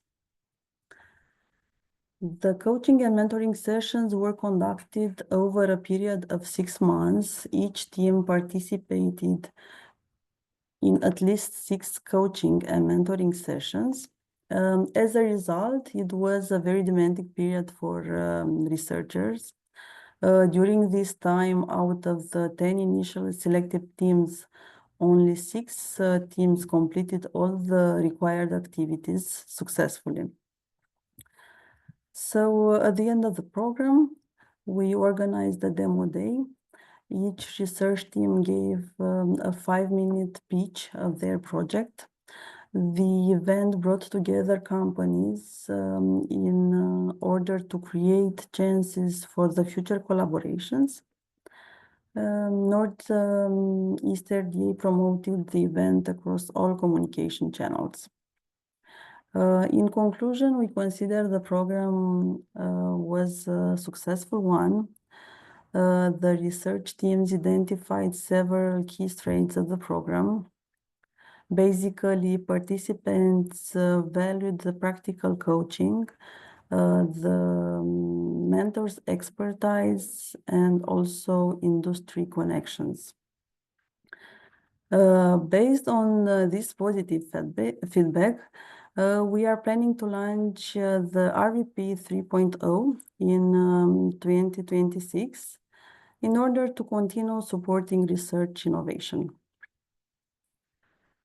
The second case study is a local success story that we promoted through our initiative called Reporter Regio. The project is called Chicken Waste, and it brings an innovation solutions to waste management in the poultry industry. The project was funded through the Regional Operational Program 2014-2020, which supports innovative and sustainable business solutions. The total budget of the project was around 3.3 million euros. This initiative was a collaborative effort, bringing together an innovative regional SME and a very prestigious university from our region, which contributes with the research and expertise in developing effective waste management solutions. The innovative product developed through this project is called Idea Fertile. The need for this solution came from 2 key challenges. First, there was a significant amount of chicken waste produced on the farm, requiring a sustainable way to manage it. And second, farmers and local communities often complained about unpleasant odors when chicken waste was spread on the field. To address these issues, the team developed a unique regulated compost-based fertilizer. So Idea Fertile provides a sustainable and practical solution for both farmers and the environment too. By combining industry knowledge and academic research, this project aims to create integrated and sustainable waste management practice, benefiting both the environment and the poultry industry as a whole. So thank you very much for your attention and for your input to my activities. Now I am looking forward to any question or discussions.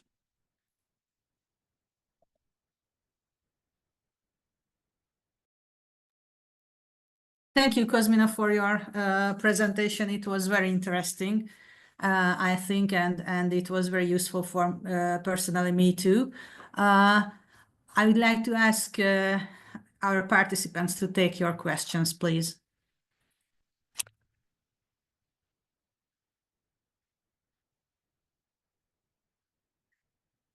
I think more of you have more questions. Yes, Gab, please. Unmute, of course. So my question would be connected to this last section, that is the project that you showed us when you help the researchers with coaching, mentoring, etc., etc. How long did the workshop take? Was it a one day or was it a series? And what were the key points of the mentoring process? Well, so what did they focus on? The workshop was for one day, and our experts were Cosmina, we trying can't hear you. to give support to the researcher teams to create a business plan. The final meeting in demo day, they had to present a 5-minute pitch. So practically all this coaching and mentoring sessions aimed the same thing, the pitching, the final meeting, because the final meeting was very important for them, because there they were able to find the market. We invited some companies that was matching their fields of interests. So for them was very important to have a catchy pitch and to initiate future collaboration with the companies. Mm-hmm. And are you following up with them? Is there anything? Actually, I have no KPIs about their collaborations, but we aimed to do so before to try to prepare the next RVP program. Lovely. Thank you very much. Thank you. Any other question, please?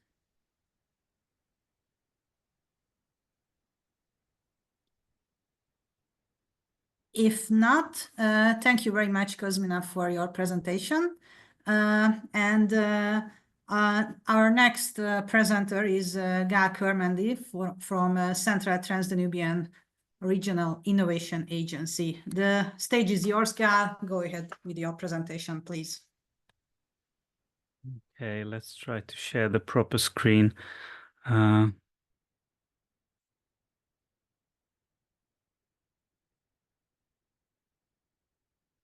I think that's the right one. And let's see whether, oh, okay, lovely. It even works. So, it is very good to see my old friends from NERDA again. Hello, Ovidio, and hello, Georgiana. It was great working with you, and it is great working with you again. I will kind of latch on to what Cosmina has just said, because my topic is also the power of mentoring and coaching within the business development system and business development initiatives. This is something that we've been working on for quite a while in the last years at Citria, and we also have some ideas concerning this. I do think that we will be able to work together on this. Frankly, I will. My only issue is that I can't really divulge all my secrets right now, because another presentation on this is coming up in August, so we need to leave some mystery for then as well. But even until then, I would really like to talk a bit about the basis of how and why we went for this coaching and mentoring initiatives and activities. So I'm going to talk about three main parts. First is the basic dilemma of business development. As you will see, it's quite trivial. Then a road to impact, and finally set dressing for success. I will stick to talking about this issue from the standpoint of a business development agency. So this is, I am not trying to move into specific examples at this point, and I'm trying to not switch viewpoints at all. But if you have any questions, I would be glad to do so at any point of time. Please, although I can't see any hands right now, if you wish to ask any questions, just shout, and I would be glad to answer them also while we're working through this presentation. If you want to make this interactive, I would be down for it. So, the basic dilemma of business development is, of course, that of effectiveness and efficiency. Both have their pros and cons, and both have their very, very severe limitations whenever we are designing a business development program or a business development activity.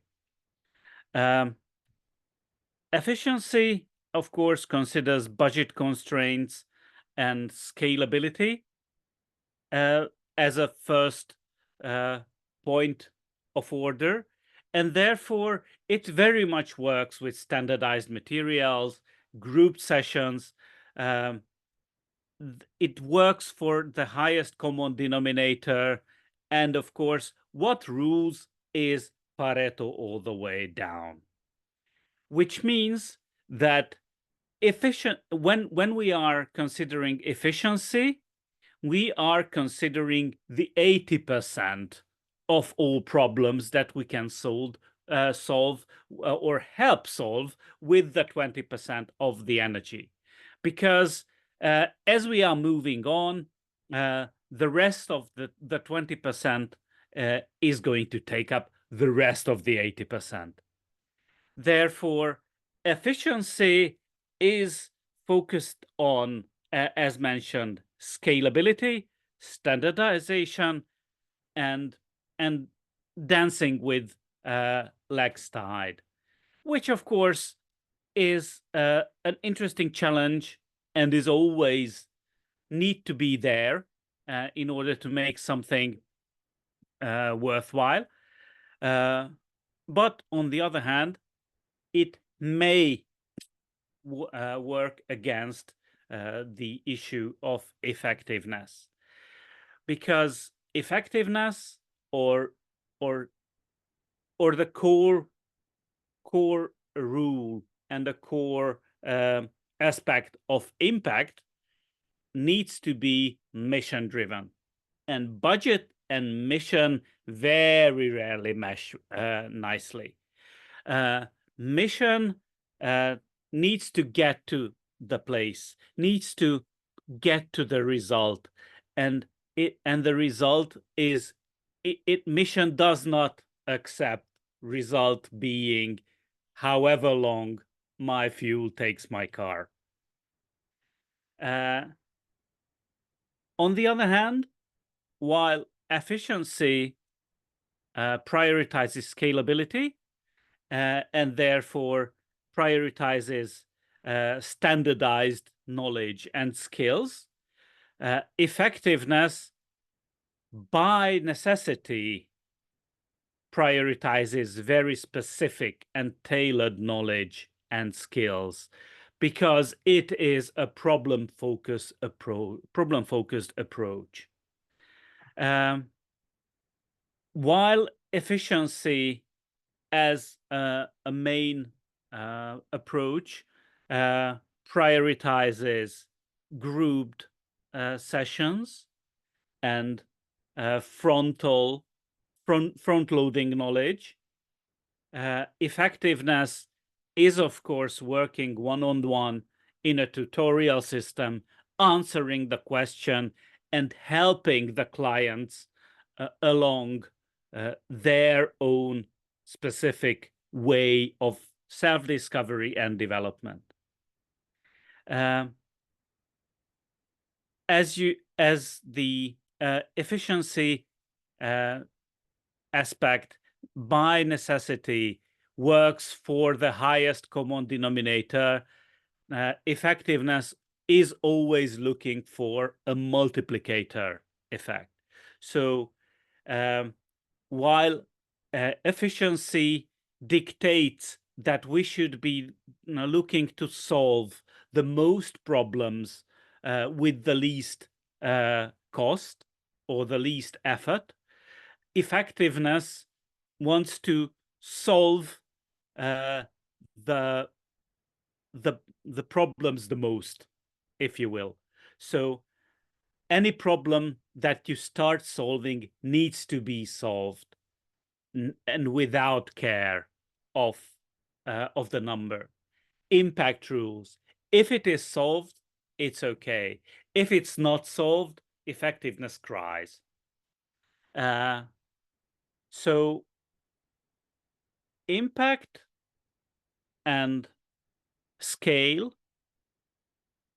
do mesh. In any program, any initiative, there is an organic interplay between the two. And of course, depending on the constraints we need to face, we do need to consider both hands, if you will.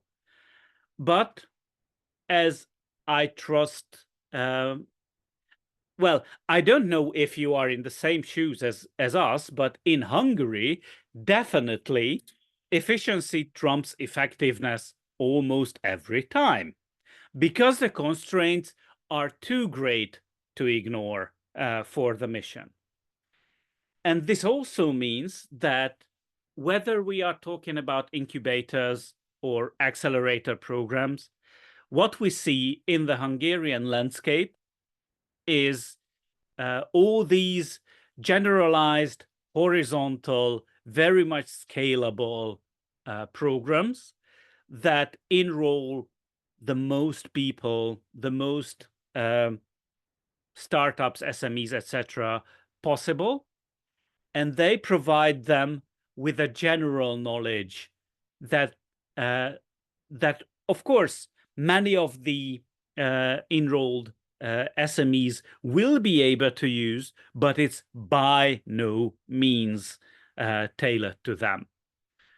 And of course, this also means that if we are hooked onto efficiency all the time, we will not be able to measure the impact, because we are interested in the outcome and the results.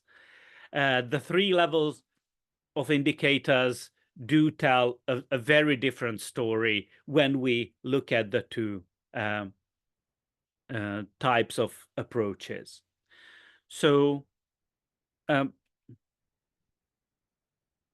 this problem or this approach hits an obstacle or hits a problem when we are faced with bottlenecks within the SMEs. These bottlenecks are the issues, are the problems that are very much not covered by the 80% of standardized knowledge, and they need to move through past those obstacles in order to keep running. And this is something that necessitates a change in perspective, even within the most scalable, the most standardized program, let's say, or within a school, or within our projects and activities. And there needs to be some personal care taken to help the SMEs or startups get past their bottlenecks. And this is where this organic meshing or blending of the two colors suddenly causes one color to pop out of the other, and suddenly necessitates a more rigorous implication or implementation of the effectiveness principles. For the next couple of minutes, I am going to present sort of a model, but for mentoring, coaching, and in general, this one-on-one working together, because as we've seen in the last 2 years, at least in Hungary, while these are known, these are well, I can't say they are not utilized at all, but they are very much underutilized. In some cases, they are even stigmatized. So I'm going to try and work out why these one-on-one processes, these effectiveness and mission-based processes actually work and actually help with the even with the efficiency based, even within an efficiency-based ecosystem or an efficiency-based program environment. So oh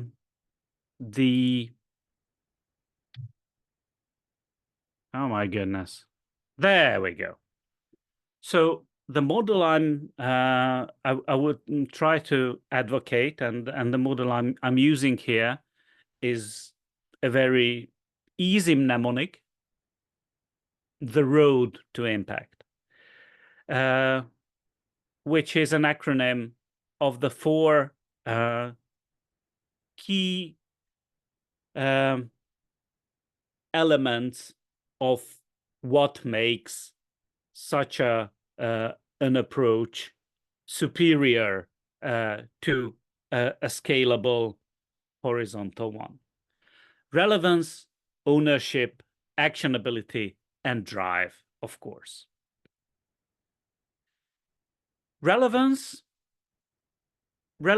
we are talking about relevance of the knowledge, the relevance of the skills, the tailored nature of whatever is transferred to the client.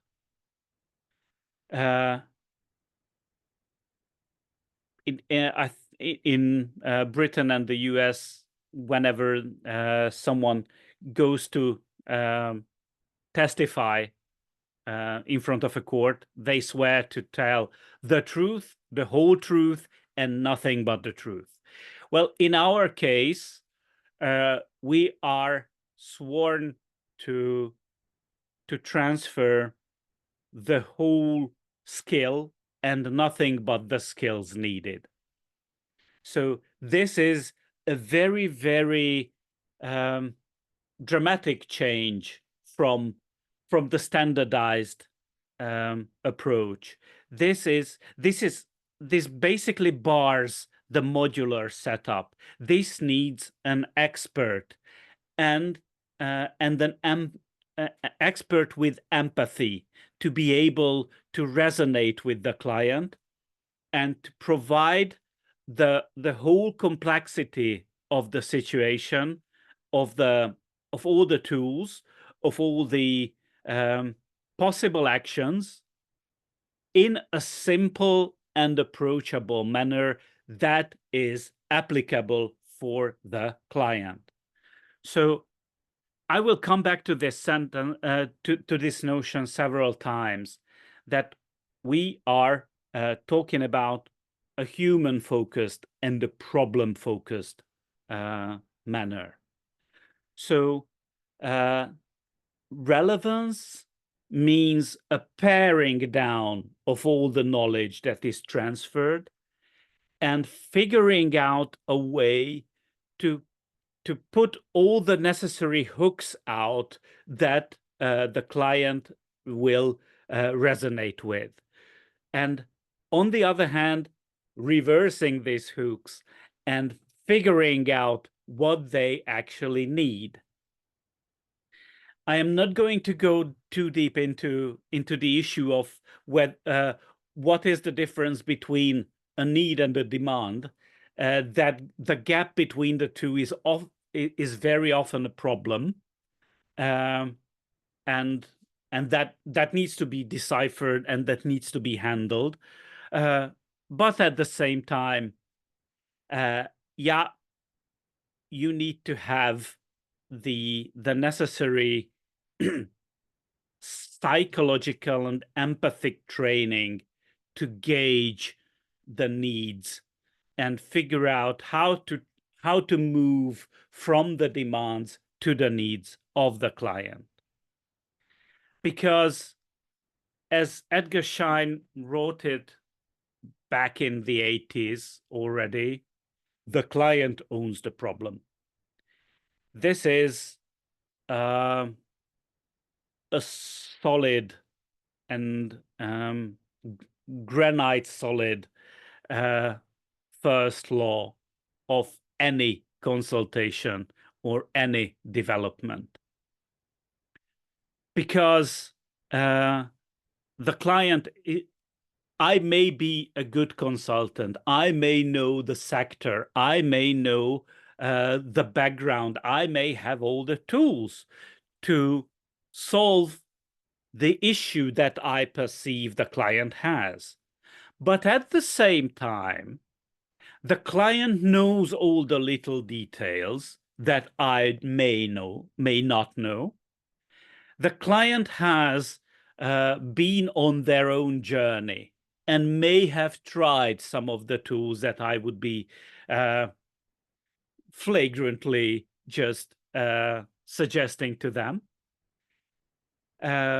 So I must not assume that I know the whole picture. The client owns the whole problem. They know the whole picture better than anyone. And on the other hand, or even possibly more importantly, they will have to live with the results. This responsibility of any consultant or any coach, mentor, business developer, whoever, that we come in, provide insight, and then leave. We need to handle this situation with the abject humility that this deserves, because we don't have to live with the results. The client owns the problem. They feel their own pain. If they say it hurts, it must hurt, whether or not we think it's a serious problem or a very surface one. And the idea that the client owns the problem makes it a very different picture whether we provide prescriptions to a situation that we perceive, or they, by their own processes, come to a decision internally. This provides them with the intuition to protect and develop their decisions. This provides them with accountability. This provides them with, when we come back to this issue later, with the necessary drive to go on. This is why it is never a good idea just to provide a prescription. Prescriptions do not stick. we can provide prescriptions in standardized settings because that's a light show. That's an overview of whatever we want to offer. That is a projection of our own version of the world, but it does not and cannot take into consideration the client's version of the world. However, if we are working one-on-one, this needs to be mitigated, this needs to be severed, and we need to engage with their reality, not force our own onto them. Because this is the only way that they will have an emotional connection to the solution, to the problem, to the process, and to the solution. And they will have the necessary pride to own the solution just as well the situation and the problem. So relevance and ownership does nothing without actionability. And actionability is something that, once again, at least in Hungary and at least in our experience and our research, market research, is something that a lot of these initiatives miss, especially because they provide standardized prescriptions. So actionability means that however complex the process, however complex the issue, the final point needs to be practical, and all the tools that are necessary to move on need to be available for the client, and the client needs to be comfortable in using them. There needs to be a clean and easy decision, a kind of trivial decision to, yes, I want to hit that nail on the head. That because that is what I think, I am convinced that will solve my problem, or at least move me on to the next problem. I am also, I am already showing you the confidence, the self-confidence of the client to act, because they are comfortable with the whole idea. And if there is a clear vision, a clear decision, that they see where they are going with that particular decision, not prescription, then they will have the ability to use their knowledge in new situations as well. They will have the ability to construe their reality in ways that going forward help them in adapting and using whatever they've learned, reaching back to their decision, their commitment that they've done, and prove once again and once again that they are able to do this, that they are able to take action and step away from rumination, step away from thinking of too large clouds of ideas, of problems, and figure out where to pull out the thread that will unravel the whole well, cloud. That's a bit of a mixed metaphor, but I wouldn't want to unravel a jumper of a problem, would you? Well, whatever. Anyhow, the fourth point, the D of the road is drive. One-on-one processes and effectiveness-based processes work well if and when they provide the the client with the necessary drive to go on. Not just the tools, not just the action, not just the ownership, not just the wish, and the will to go on, but they need to have that a bundle of motivation that will take them through the next couple of bottlenecks as well.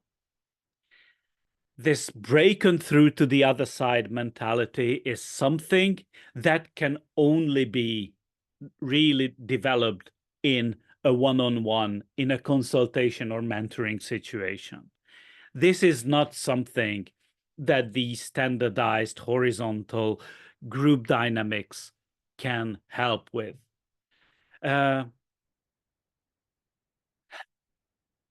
I've referred to most of these points, and I don't really want to go into very deep into the psychology of motivation, but keeping up the motivation, which is a very fickle notion, and it can ebb and flow, it can go away, it can very much leave us at the worst moments and come back at the worst moments. But a properly conducted, effectiveness-focused process can provide a solid basis for the motivational backpack of the client that can help them drive through all the way to their next couple of goals and much closer to their vision. There are, of course, differences between mentoring and coaching and training and a bunch of these different activities.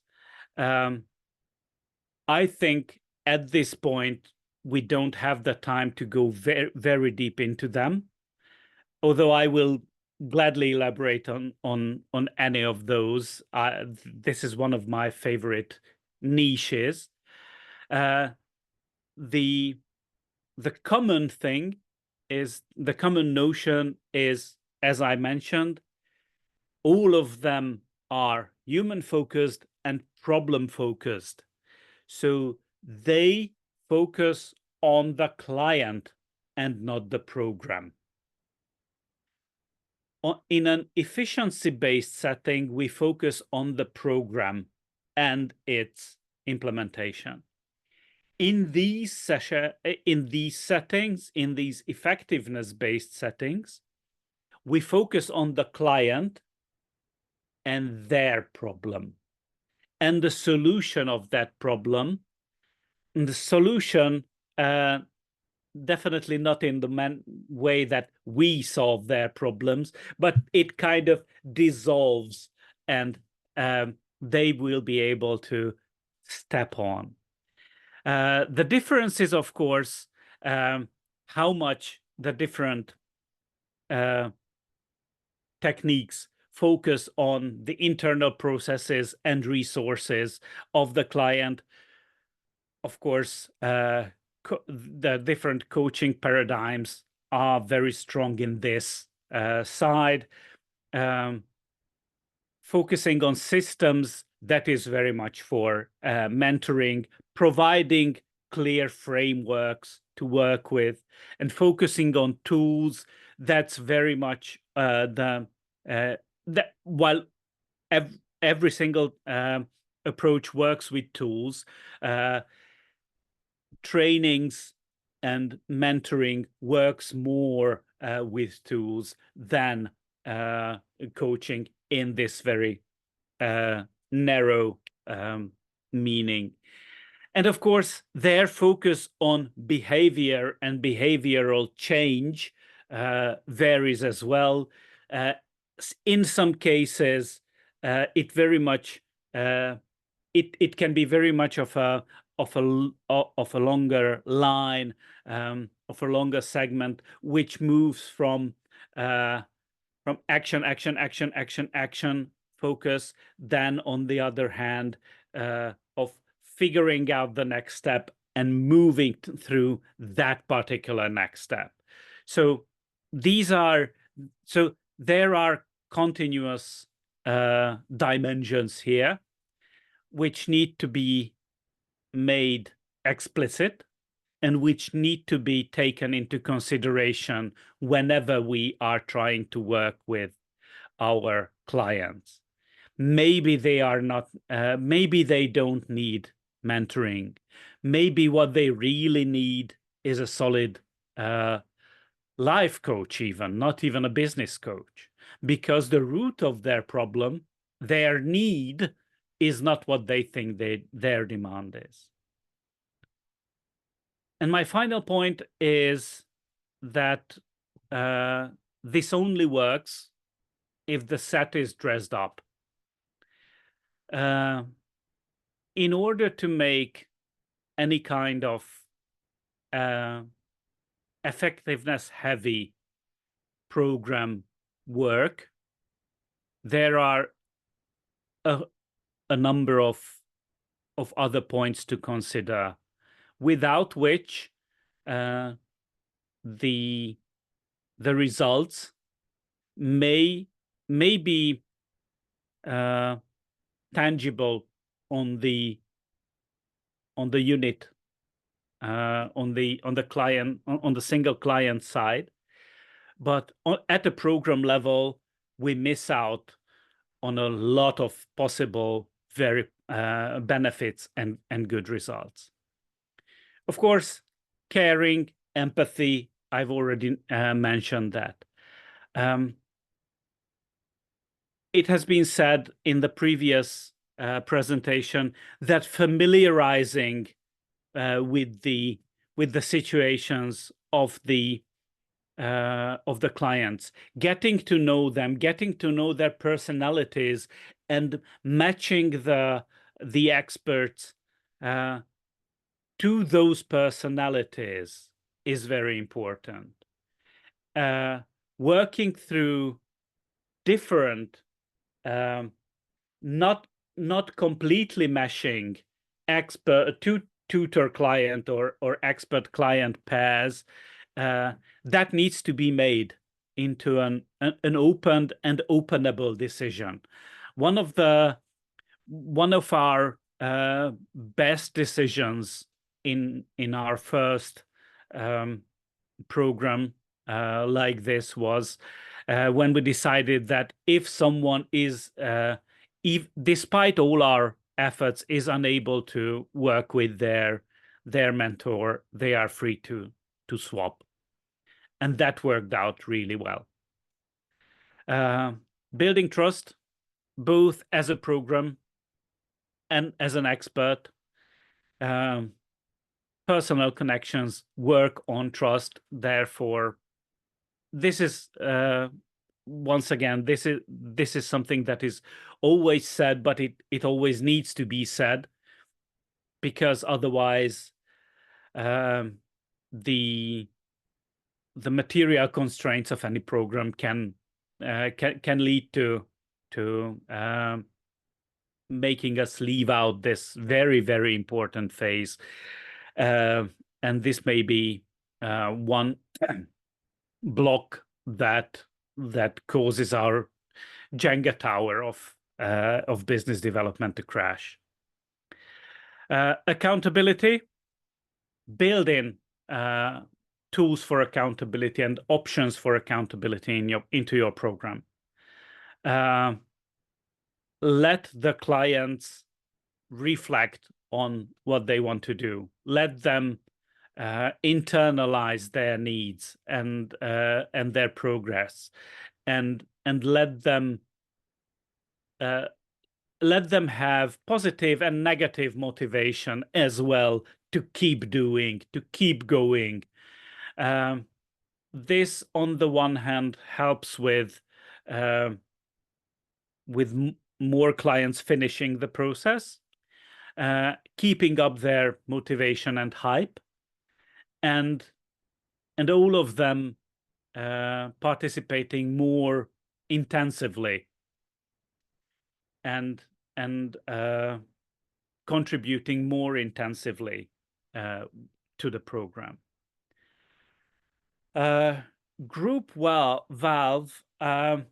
This is by this I mean that it is a very good idea usually to, even in these tutorial settings, even in these one-on-one settings, to let the groups, to let the clients form a group identity and let them vent together, let them exchange experience even during the process together. That very much strengthens their commitment to the program and helps them come the next time and the next time. Progress checks, cooperation and creativity, even while they are not while they are in the middle of their progress, give them opportunities to work together. Riffing on each other and working with each other just loosens up such a huge amount of creativity that you can never expect. And they help not just solving each other's problems with all these, but they also start providing those multiplicator effects. They start working together on projects that you've never even dreamt of, and they never even dreamt of. They figure out their true value in comparison with the other members of their cohorts. Success stories, of course. And finally, this was why I actually asked back to this last point: network and alumni. Even if it's not a KPI in the program, this is something that, on the one hand, validates your program, helps the organic spread of your program. So they are very, very good for you, much better than any social media campaign. And on the other hand, they are very good for the clients as well, because they still have a trusted and solid peer group to lean on and work with and come up with new ideas whenever they next run into problems. There are quite a bunch of other considerations to make when building such a program. I think these are the most important. But all those ellipses down there, I'm very curious about what your programs had or did not have. So if you have any questions regarding any of our experiences, any of our further ideas, or if you want me to pontificate for another half an hour, just please ask. I will be happy to oblige. Thank you. Thank you, Gal, for your informative and valuable presentation. It was very interesting. I'd like to ask our participants to please feel free to ask Gal. Borut, please. Yeah. First of all, very impressive, how should I say, presentation. Let's say that we handle it daily. And it depends basically on also individuals that are handling the companies. We call it here fancy client journey issue, but then again, it depends, or what I'm interested in is one thing is that I personally can identify with the stuff you said, but then on the other side we have like a business model of our institutions. I know that I already checked you on the LinkedIn in between, so you're not from Stria, I believe. You are. But I am working with Citria. I just haven't updated my LinkedIn okay, profile. My bad then. But anyway, it always comes to the situation where we are saying that yes, doing this, it's very easy when you have I would say kind of a financial backline to support you, whether it's national funding scheme or they're like vouchers, for example. And here I would like to ask how you are handling this in Hungary, since it's always, let's say, this difference between my boss being efficient and me effective. So this contradiction, but at the end, yes, you have to survive and you have to finance your operations. And so I would like to know how you're handling this in Hungary, and what's the ratio between these national funding schemes like vouchers or transnational projects where you can fund this through some pilot actions, or even commercially. How much of your actions like this consulting is done commercially that companies are really paying? Thank you. Thank you. That's a good question, and I did try to start the presentation with that. Efficiency is not bad. Efficiency is necessary, and budget constraints will always be there. So, of course, and on the other hand, if they are not there, it would any solely effectiveness-based approach would fall apart. So there needs to be a balance between the two. Why I was focusing here on the effectiveness-based and on the client development side is because that is the much lesser utilized in everyday business development, because of scalability, because of high unit costs, because everything that you said. What we've learned, we did a fairly comprehensive mapping of incubators and accelerators all around the country, and there are even the mentoring there is done in group settings. So basically, we haven't found a single one that is operating a repeating program focusing on individual development. Every single one is standardized and front-loading. Make no mistake, they are very, some of them are really good at what they are doing. What we have started to do is trying to figure out the best way to provide services through this more human-focused approach. And on the one hand, we are doing some pilots, of course, in different European projects. And on the other hand, we are providing these as Yvette can tell you more about our European Digital Innovation Hub that has a business development focus, and therefore at least the start of these client journeys can be financed through that for a longer period. So we've been doing this for like a year and a half, and we are at the stage where we are starting to think about commercializing bits of the program. Because on the one hand, SMEs are, of course,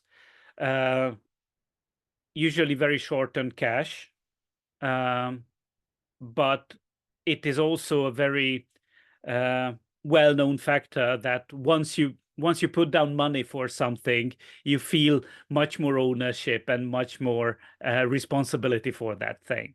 So we are at the point where we are starting to, where the value is established, and we already have enough alumni or alums that can testify of the value.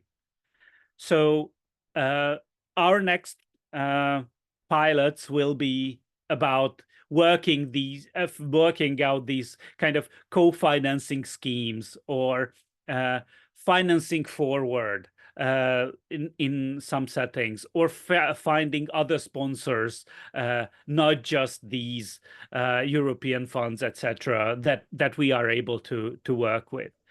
Because to tell the truth, coaching has quite a bad reputation in Hungary in general. Mentoring is something better, but it's still, for most SMEs, classified under the, yeah, we are just chatting moniker. So what we are trying to build here is a solid network of examples that can testify that this works. They have moved past their problems, and they are much more confident to take on new challenges. So yeah, that's where we are. If I may go again, basically you mentioned one thing which is of interest, but also during the activity 3.1, where we are actually in charge, and I'm just doing this cooperation metrics of interests. I find your expose here very interesting for our institution as well, since we are having similar challenges, and I'm kind of striving for experiences and solutions, and what we can jointly, because you expressed as well that you are looking for kind of a follow-ups or further developments, and also to be funded through the transnational funding schemes like tenders. I have one more concrete question, then I finish. Mentoring in group setting. This is something that in Slovenia doesn't work. The problem is that they don't want to expose their vulnerabilities or pains in front of others, because somebody might see that they are, like, you know, having an issue, or they could use it if they are competitors, stuff like that. So how you are handling these, I would say, non-disclosure stuff, disputes that can occur in such mass activities, or how do you address them concretely? We don't work with group mentoring, but a couple of accelerators do. And these group mentoring sessions are organized as a kind of Q&A sessions with the mentor. The cohorts, the client can check in, and it's basically like a 1 hour long session where everyone can bring their ideas, their pain points, and they will get their 5 minutes of, or 10 minutes of fame within that framework. That's how it usually works. Thank you. Thank you. Do you have any other question? Feel free to ask Gal, please. Now I see you're hungry. Yes. Yes. So I'd like to thank you all for your active participation in today's training, and I think we have heard many interesting insights and had the opportunity to deepen our knowledge. And I'd also like to thank our speakers to accepting our invitation and delivering today's presentation. I wish you all a wonderful day, and we look forward to seeing you at our future training sessions. So goodbye. Bye. Peace out. Bye. Goodbye.